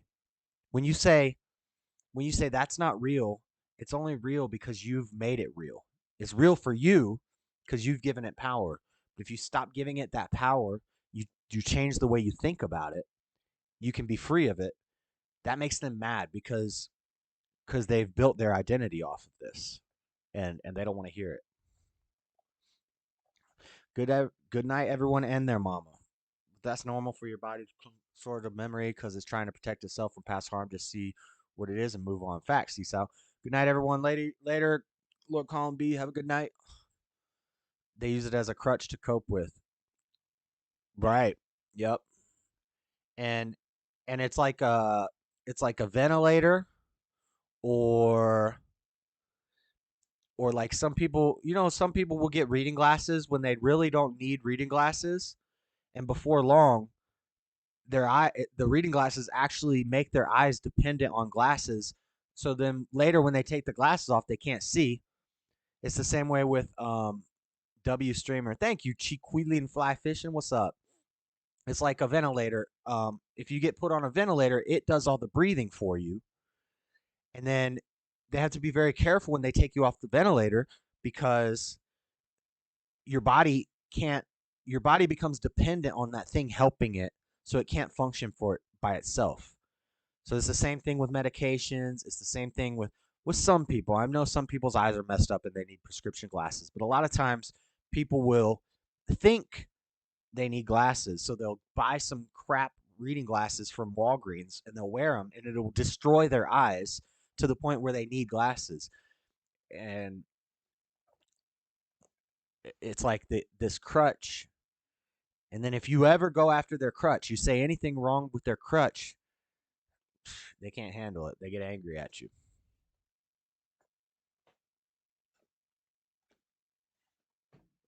The mind is not something to drive deep in and explore.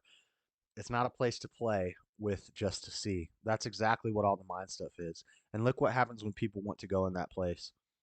Facts, D. Melkin. Yep. The mind is, JLP says the mind is a terrible thing to save. Everything that's going on in your mind is just your imagination. It's not actually happening. It's not real. Like, it's just your mind. Lower spike protein. It happens to me, and I can see it's just my body going into fight or flight. It's a trip, but I know it's not real. Exactly, Dean. Yep. Later, Lord Spike Protein. Have a good night. But I think I got one more thing. Last but not least, anybody seen the movie Father Stew? It's not your body, it's your mind. And your mind is powerful. Your mind can literally, like, this is what I've always tried to tell people. I've always said don't make a big deal out of little things, because then you won't be able to handle the big things when they come. That's something I've always said. I don't think I heard it from anybody. It's just something I've always said, but I've heard other people say it as I get older. And I guess it's just kind of a pretty basic rule for life. Like, if you're freaking out over little things, when something big happens, you're going to be demolished. You're not going to be ready for it. But then the other one was, I've always, even as a young kid, I would say the same stuff. As a young kid, I used to tell kids at school I didn't believe in asthma. I'd tell them I don't believe in asthma. I don't believe in depression, because I got in a lot of trouble and I had to go see psychologists and stuff. And they said, "Oh, you got anxiety. You need some barbiturates." And I was like, "No, I've done Xanax at parties and I'll black out and time travel for the weekend. You give me a pill bottle full of Xanax, I'm done. So I didn't get it. I didn't get anxiety medicine. I didn't get depression medicine. And I always said it's not real. Like, and then I would mess with the psychologist, like Goodwill Hunting them. I would go in there and be like, I bet you I can get this person to say that I'm bipolar. And I'd walk in, and by the end of the thing, they'd be saying, I think he's bipolar. I think he's bipolar. Yeah, because I just told you everything a bipolar person would tell you. I can get a psychologist to tell me I'm depressed. All I got to do is act depressed. And the psychologists know this. They know that there's really no way to diagnose this stuff because people lie. People lie. People like medicine. People want free drugs. So they lie to get the drugs. It happens. I'm not saying everybody does this. Most people are convinced of a lie, but they aren't knowingly lying. But a lot of people are knowingly lying to get prescription pills. Back pain is one of the hardest things to diagnose. I can go get prescription Oxycontin. In Florida, you could do it very easily. You just go say your back hurts. But so yeah, I've always wanted to make sure people understand the power of the mind. Placebo effects, things like that. So I saw somebody was talking about placebos. Yeah, they've done tests and stuff where they'll tell somebody, hey, this will cure your depression. And it's a sugar pill. And guess what? It works. You know why it works? Because the person's mind convinced them that it was real. The mind is a powerful thing. But yes, Father Stew on Netflix, great movie. My movie review. I watched it last night. Kind of sad. Like, if you're a person who cries at movies, you're gonna cry. You're gonna cry. Very sad movie. I don't want to give too much spoilers, but here's the basic plot. Mark Wahlberg is a boxer. His dad is Mel Gibson. His mom's a little crazy. You got Mel Gibson. You got Mark Wahlberg. And basically, this guy's just, he's a boxer. He drinks. He's a bit of a screw up.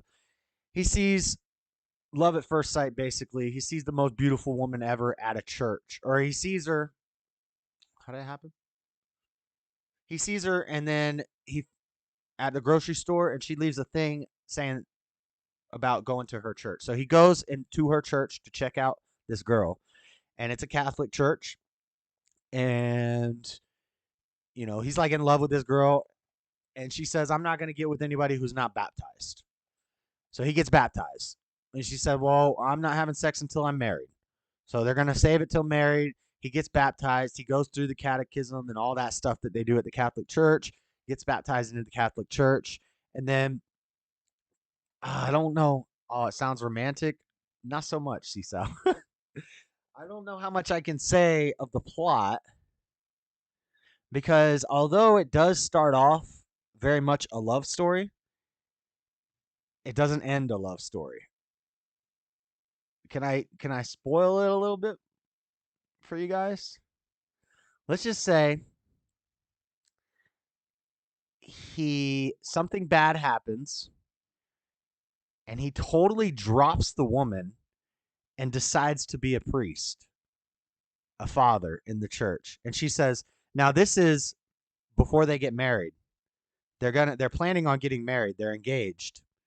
And little spoiler, she kind of breaks the celibacy vow. She gives it up. She gives it up to him before they get married, but they're engaged. She gives it up. They spend the night together. And then the craziest, I got to kind of spoil it. Seesaw said spoil it. If you don't want to hear the spoiler, you got to turn the volume down. But a crazy thing happened that leads me to a similar story in my own life that I'm going to tell you guys. It's going to sound crazy, I know. You can believe it or not, but it did happen. But the same thing happens in this movie. So he sleeps with the woman, and then he's at the bar drinking, and a man whose face is disfigured, like all cut up and long hair, a dirty looking guy, looking like a homeless person. He sits down next to him at the bar and starts talking to him and starts saying all this weird stuff like, you're going to get one more chance. We're going to give you one more chance, and things like this. And then he's like, what? They kind of start arguing, and then the guy leaves, and the guy says as he's leaving, he's like, now don't get up and start driving. Or he's like, now don't you drive home. And then the guy leaves. And Mark Wahlberg looks at the bartender. He's like, what was that guy drinking? And the bartender said water. And then Mark Wahlberg gets in his car or his motorcycle to drive home. You know where the story goes from here. Horrible accident. Mark Wahlberg's injured. But he survives. He's very near death. The doctor's like, he's gonna die. Miraculously, he pulls through. He pulls through, and he remembers that guy telling him, we're gonna give you one more chance. Don't mess up this time, and don't drive tonight. And he remembers that guy. and he decides to become a priest. So now the girl who gave it up before marriage to him because she was so in love with him is like, wait, you realize that means you have to be celibate? And he's like, yeah, that's what I got to do. So, and then it's about forgiveness. She has to forgive him because he basically turns his back on her and goes with the church. And then he gets a muscular disorder where he's going to die in like a year, and they won't let him into the father. They won't let him be a father because he's got this muscular disorder. They don't want him to have an accident while he's doing his church stuff. But then there's a happy ending, but then not so happy ending because he ends up dead. But but it's an up and down movie. Like after the accident, you think, oh, it can't get worse for this guy. And then they find out he has muscular dystrophy. And then the doctor tells him, it's so funny, he's at the doctor's office, they're telling him he has like 2 years to live. And he's going to lose all his ability to control his face. He's going to soil himself. He's going to lose control of his stomach and all this stuff. And he's like, is there any good news, doc? And the doctor's like, well, the last thing to go will be your erectile function. And he's like, I'm training to be a priest, doctor. It's like, so it's only, the only benefit is that he's still going to have his downstairs action, but he's trying to be a priest. So he's not supposed to use that. It's like, oh, wow. And it's it's a very emotional roller coaster. Sad, really, really sad parts. Like a tearjerker for sure. But a very good movie. But anyway, what the heck did I walk into? A movie review of Father Stew on Netflix. But I'm sweating. What I was going to say, my true life story. So when I was young, me and my friend Kyle, we were getting in all kinds of trouble. We were robbing houses, and we were just little criminals. And basically, somebody ended up snitching on us to the cops. So the cops figured out who we were and figured out all these crimes we had been doing, burglaries and robberies and things. And the cops were looking for us. So we skipped school one day with this girl because she had a car. Me and him, I don't think, had a car at the time. And we're like 16 and 17. We skipped school with this girl who's got a car. It's his girlfriend. I'm not going to say any names, but I think I already said Kyle. But so we go to our houses and we each pack a suitcase full of stuff. And the plan is she's going to drive us south as far as she can, and then we're going to hitchhike to Miami. And we're going to go play Scarface in Miami. That's our plan, basically. We're going to try to get some yayo, start selling it.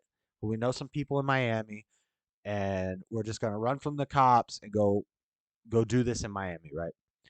And so we get our stuff. Let me try to remember how the story goes. And then she's parked in like another neighborhood. We got to cut through between the two neighborhoods to get to her. And so there's like this lake trail in our neighborhood that goes around this lake back behind all the houses. And then you can cut through the woods a little bit into the other neighborhood. So as we're walking around the lake trail, there's this guy. He's got long, dirty looking black hair. He's dark skinned. He's got his shirt off. He's all cut up and like weird look. He's just like not an appealing looking guy. And he's fishing, and we're just walking by him with our stuff pack. We got to make a beeline to this girl, and then we're out, right? That's the plan. Well, as we're walking, this guy's fishing. He stops us, and he starts talking to us. We're in a hurry. Like, the cops are looking for us. We don't know where they're at, but they're looking for us. And he stops us, and he starts talking to us. And he's like, you guys have been doing a lot of the wrong things. I can't remember exactly what he said, guys, and I used to tell this story all the time, but it's been so long that just seeing this movie refreshed it in my mind, but now I can't remember exactly what the guy said to us, but it was some serious, like, make you think stuff, because he said something like, you guys have been doing a lot of the wrong things, and you're going down the wrong road, and you need to stop, and you need to find God and repent. Something like that. basically is what he told us. And we've never seen this guy before. We don't know who this guy is. And we're like, what are you talking about, dude? But he kept talking. Like, it was what I just said, but it was more drawn out. And he kept talking. We're like, we got to go. We got to go. We got to go. As we're talking to him, it's like a lake. It's like a neighborhood with a lake. And the lake trail goes around like this. And we came from this way, started walking around the lake trail. Over this way on the other side of the lake, we see from the side yard of somebody's house, 2 cops walk into the backyard of this house, looking at the lake, looking around the lake. And me and Kyle see the cops while we're talking to this guy, and he's telling us, you need to repent. He was saying stuff about angels. It was really deep. And we see these cops. We're like, whoa, we got to go. We bolt, we run, we take off. They see us running. We get through the field. We jump in her car. We jump in the car. We leave the neighborhood. We get out onto the highway, and 3 cop cars whoop, get right behind us and get us. And so they had called in, those cops who had chased us on foot called in on their radios. There were other cars. They got us. So then that was the start of the downhill that was the rest of my life up until a certain point where it started going up a little bit. But that, we went to the juvenile detention center. I think I was there for 42 days. After that, I went to a boot camp, and then it was jail after jail after jail after jail. But what we realized is that if that guy had not stopped us, those cops would not have seen us. We would have gotten her car, and who knows what would have happened. Maybe we would have made it to Miami. Maybe we would have got shot selling cocaine in Miami. Who knows? Who knows how it would have ended? But that guy stopping us and talking to us, is one thing if somebody had stopped us and that's why we got caught. Oh, that's interesting coincidence. But it's what the guy was saying and what the guy looked like, and I'm convinced he was an angel. I think that. And then that's Hebrews 13:2 is be careful to entertain strangers because some unaware have entertained angels. And I feel like the dude was an angel or something. And that's the same thing that happened in the Father Stew. And shocker, Father Stew is a true story. It's based on a true story. So that's his story. But same thing happened to me. And we talked about it in a cell. We had the same cell in juvenile detention center. And we're like, dude, do you remember that guy? You realize if he hadn't have stopped us, we would have gotten away. And like, yeah, remember what he was saying? And we're like, maybe he knew. We're trying to reason with it. We're trying to put it together and be like, maybe he knew the cops were looking for somebody. And then when he saw us with our bags packed, he knew we were the ones that the cops were looking for. And he was trying to hold us there until the cops found us.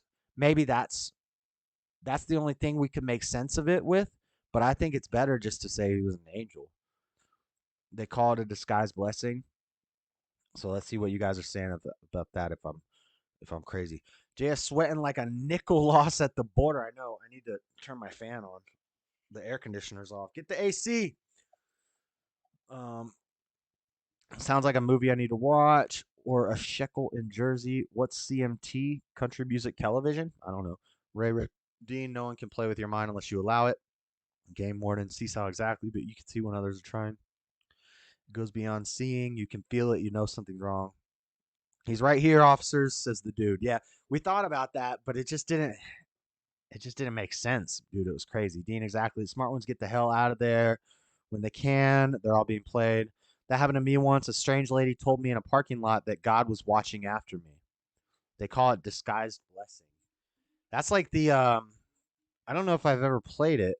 I think I played it on the show already, but there was a guy that got pulled over by the cops. It was on live PD, and he's like, the cops are like, "What's your name?" And he's like, "You already know my name. You already know my name. I'm the Holy One. I'm Yahweh." The cops are like, "What?" He's like, "I'm Yahweh. I am the Lord." And the cops are like, "What are you talking about?" And they put him in handcuffs, and he's like, "Officers, I just want you to know I forgive you. And in a few minutes, you're going to be releasing me from these handcuffs and apologizing to me." And the cops are like, "Whatever, bro. Whatever." They get an emergency call. There's been a shooting up the street. And they're like, "What? We got to go take this call." They let him out of the handcuffs. And they said, "Sorry, sir. Have a good night." And he was on his way. And I was like, wow. And he just said he was Yahweh and that would happen. And then it happens. It was crazy. Interesting. Funny story about a bar. I paid the bartender to get free shots for everybody on me. But I said, instead of vodka, use water. People got pissed off. But after, everybody was buying me shots. True story. They call it a disguised blessing. Yep. But yeah, so check out Father Stew. Great movie. You know, as far as Netflix goes, it's a really good movie. Plus, it's got Mel Gibson. Mel Gibson's that boss.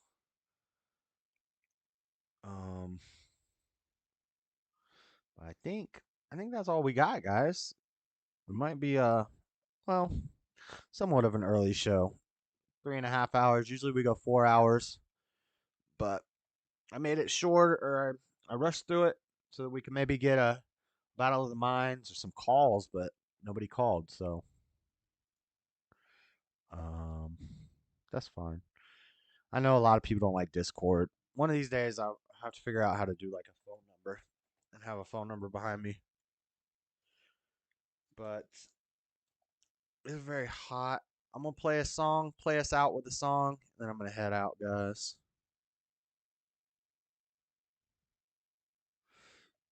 Use your gun to defend you, not your life. We got anything? Do I have any other videos to show? Let's see. Liked videos. Do people think Republicans are fascist? James Clue got a new video. Everybody go check out. Oh, we got Lord H Sizzle in the house. I've been playing some Lord H Sizzle beats. Lord H Sizzle, thank Lord H Sizzle for the beats. Everybody check out Jamie Chapman on YouTube. Unfortunately, he's got like 4 different YouTubes, so don't just search Jamie Chapman. Or find him on Facebook. He does Facebook too. All the good stuff. Check out everybody. Haven't seen the Gets in a while. I wonder how she's been. But Raymond, Butch, C-Sal. Thank you guys. Thank you guys.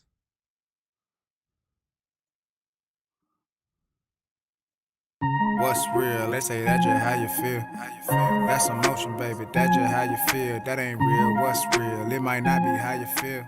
That emotion prevents knowing what is real. What's real? Not my feelings, not your feelings, not your thoughts. That's that stuff that get you lost. How you drowning in the sauce? Got you feeling like you winning while you out here breaking laws. I'm not talking about no government. I'm talking about the boss. Thank you guys for watching. It wasn't true. Know that you said that, but it wasn't true. And I forget everybody. C-Sal, Lord Spike, Butch, at least for you, nothing to lose. Dean, Sneaky Snake. Where did your soul go? To the money, but money don't say everybody who was here earlier. Walk on B.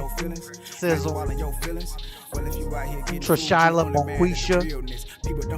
All the new people we had tonight. Thank you guys for stopping by. It's funny, you don't even know no, it's not. Everything's so fake, even those who real don't know how to go about it. I just tell them be slow about it, or be still till they know about it. You don't gotta make a show Man, about Godson, it. thanks for hanging out. Can't nobody ever override it if you know about it. That mean you know what's real. Got your 6 was here. They say that's just how you feel. That's emotion, baby. You're gonna get the chippy. That ain't real. What's real? It might not be how you feel. All right. That emotion prevents. LJ Fox was here earlier. Smashy was here. Thank you guys all. Stubborn One. My mod squad. Thank you guys. I'm the realest. That's the fact. That's how I feel. We all live in the Bonquisha on my way, baby girl. I'ma live forever. Don't question how. Question why. Why you mad? Why you focus on the bag? Why you faking the laugh? Why you making the gas? You bastard. Where's your dad? Where's your balls? Night, folks. Robbie. See you later, Robbie. All that stuff was temporary. You made it. Keep strong, man. You're right.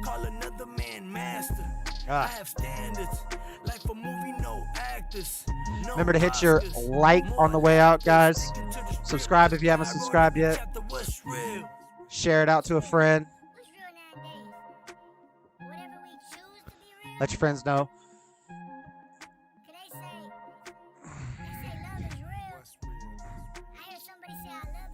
What's real? What's real? Tell me that's just how you feel. That's emotion, baby. That ain't what is real. What's real?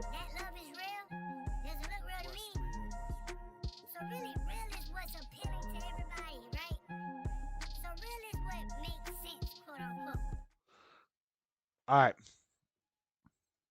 All right. Monday night, kicking the week off right every week as usual. 8 p.m. Eastern time, 5 p.m. Pacific time. The world's a crazy place. I'm just reporting on it. I'll learn about all this stuff so you guys don't have to. Thank you guys for watching. Tell a friend. Get some friends in here next time. Everybody bring one friend next time. We're on the buddy system. Everybody need to bring a buddy next time. Go find you a buddy on the internet. Grab their hand and bring them into the light with me.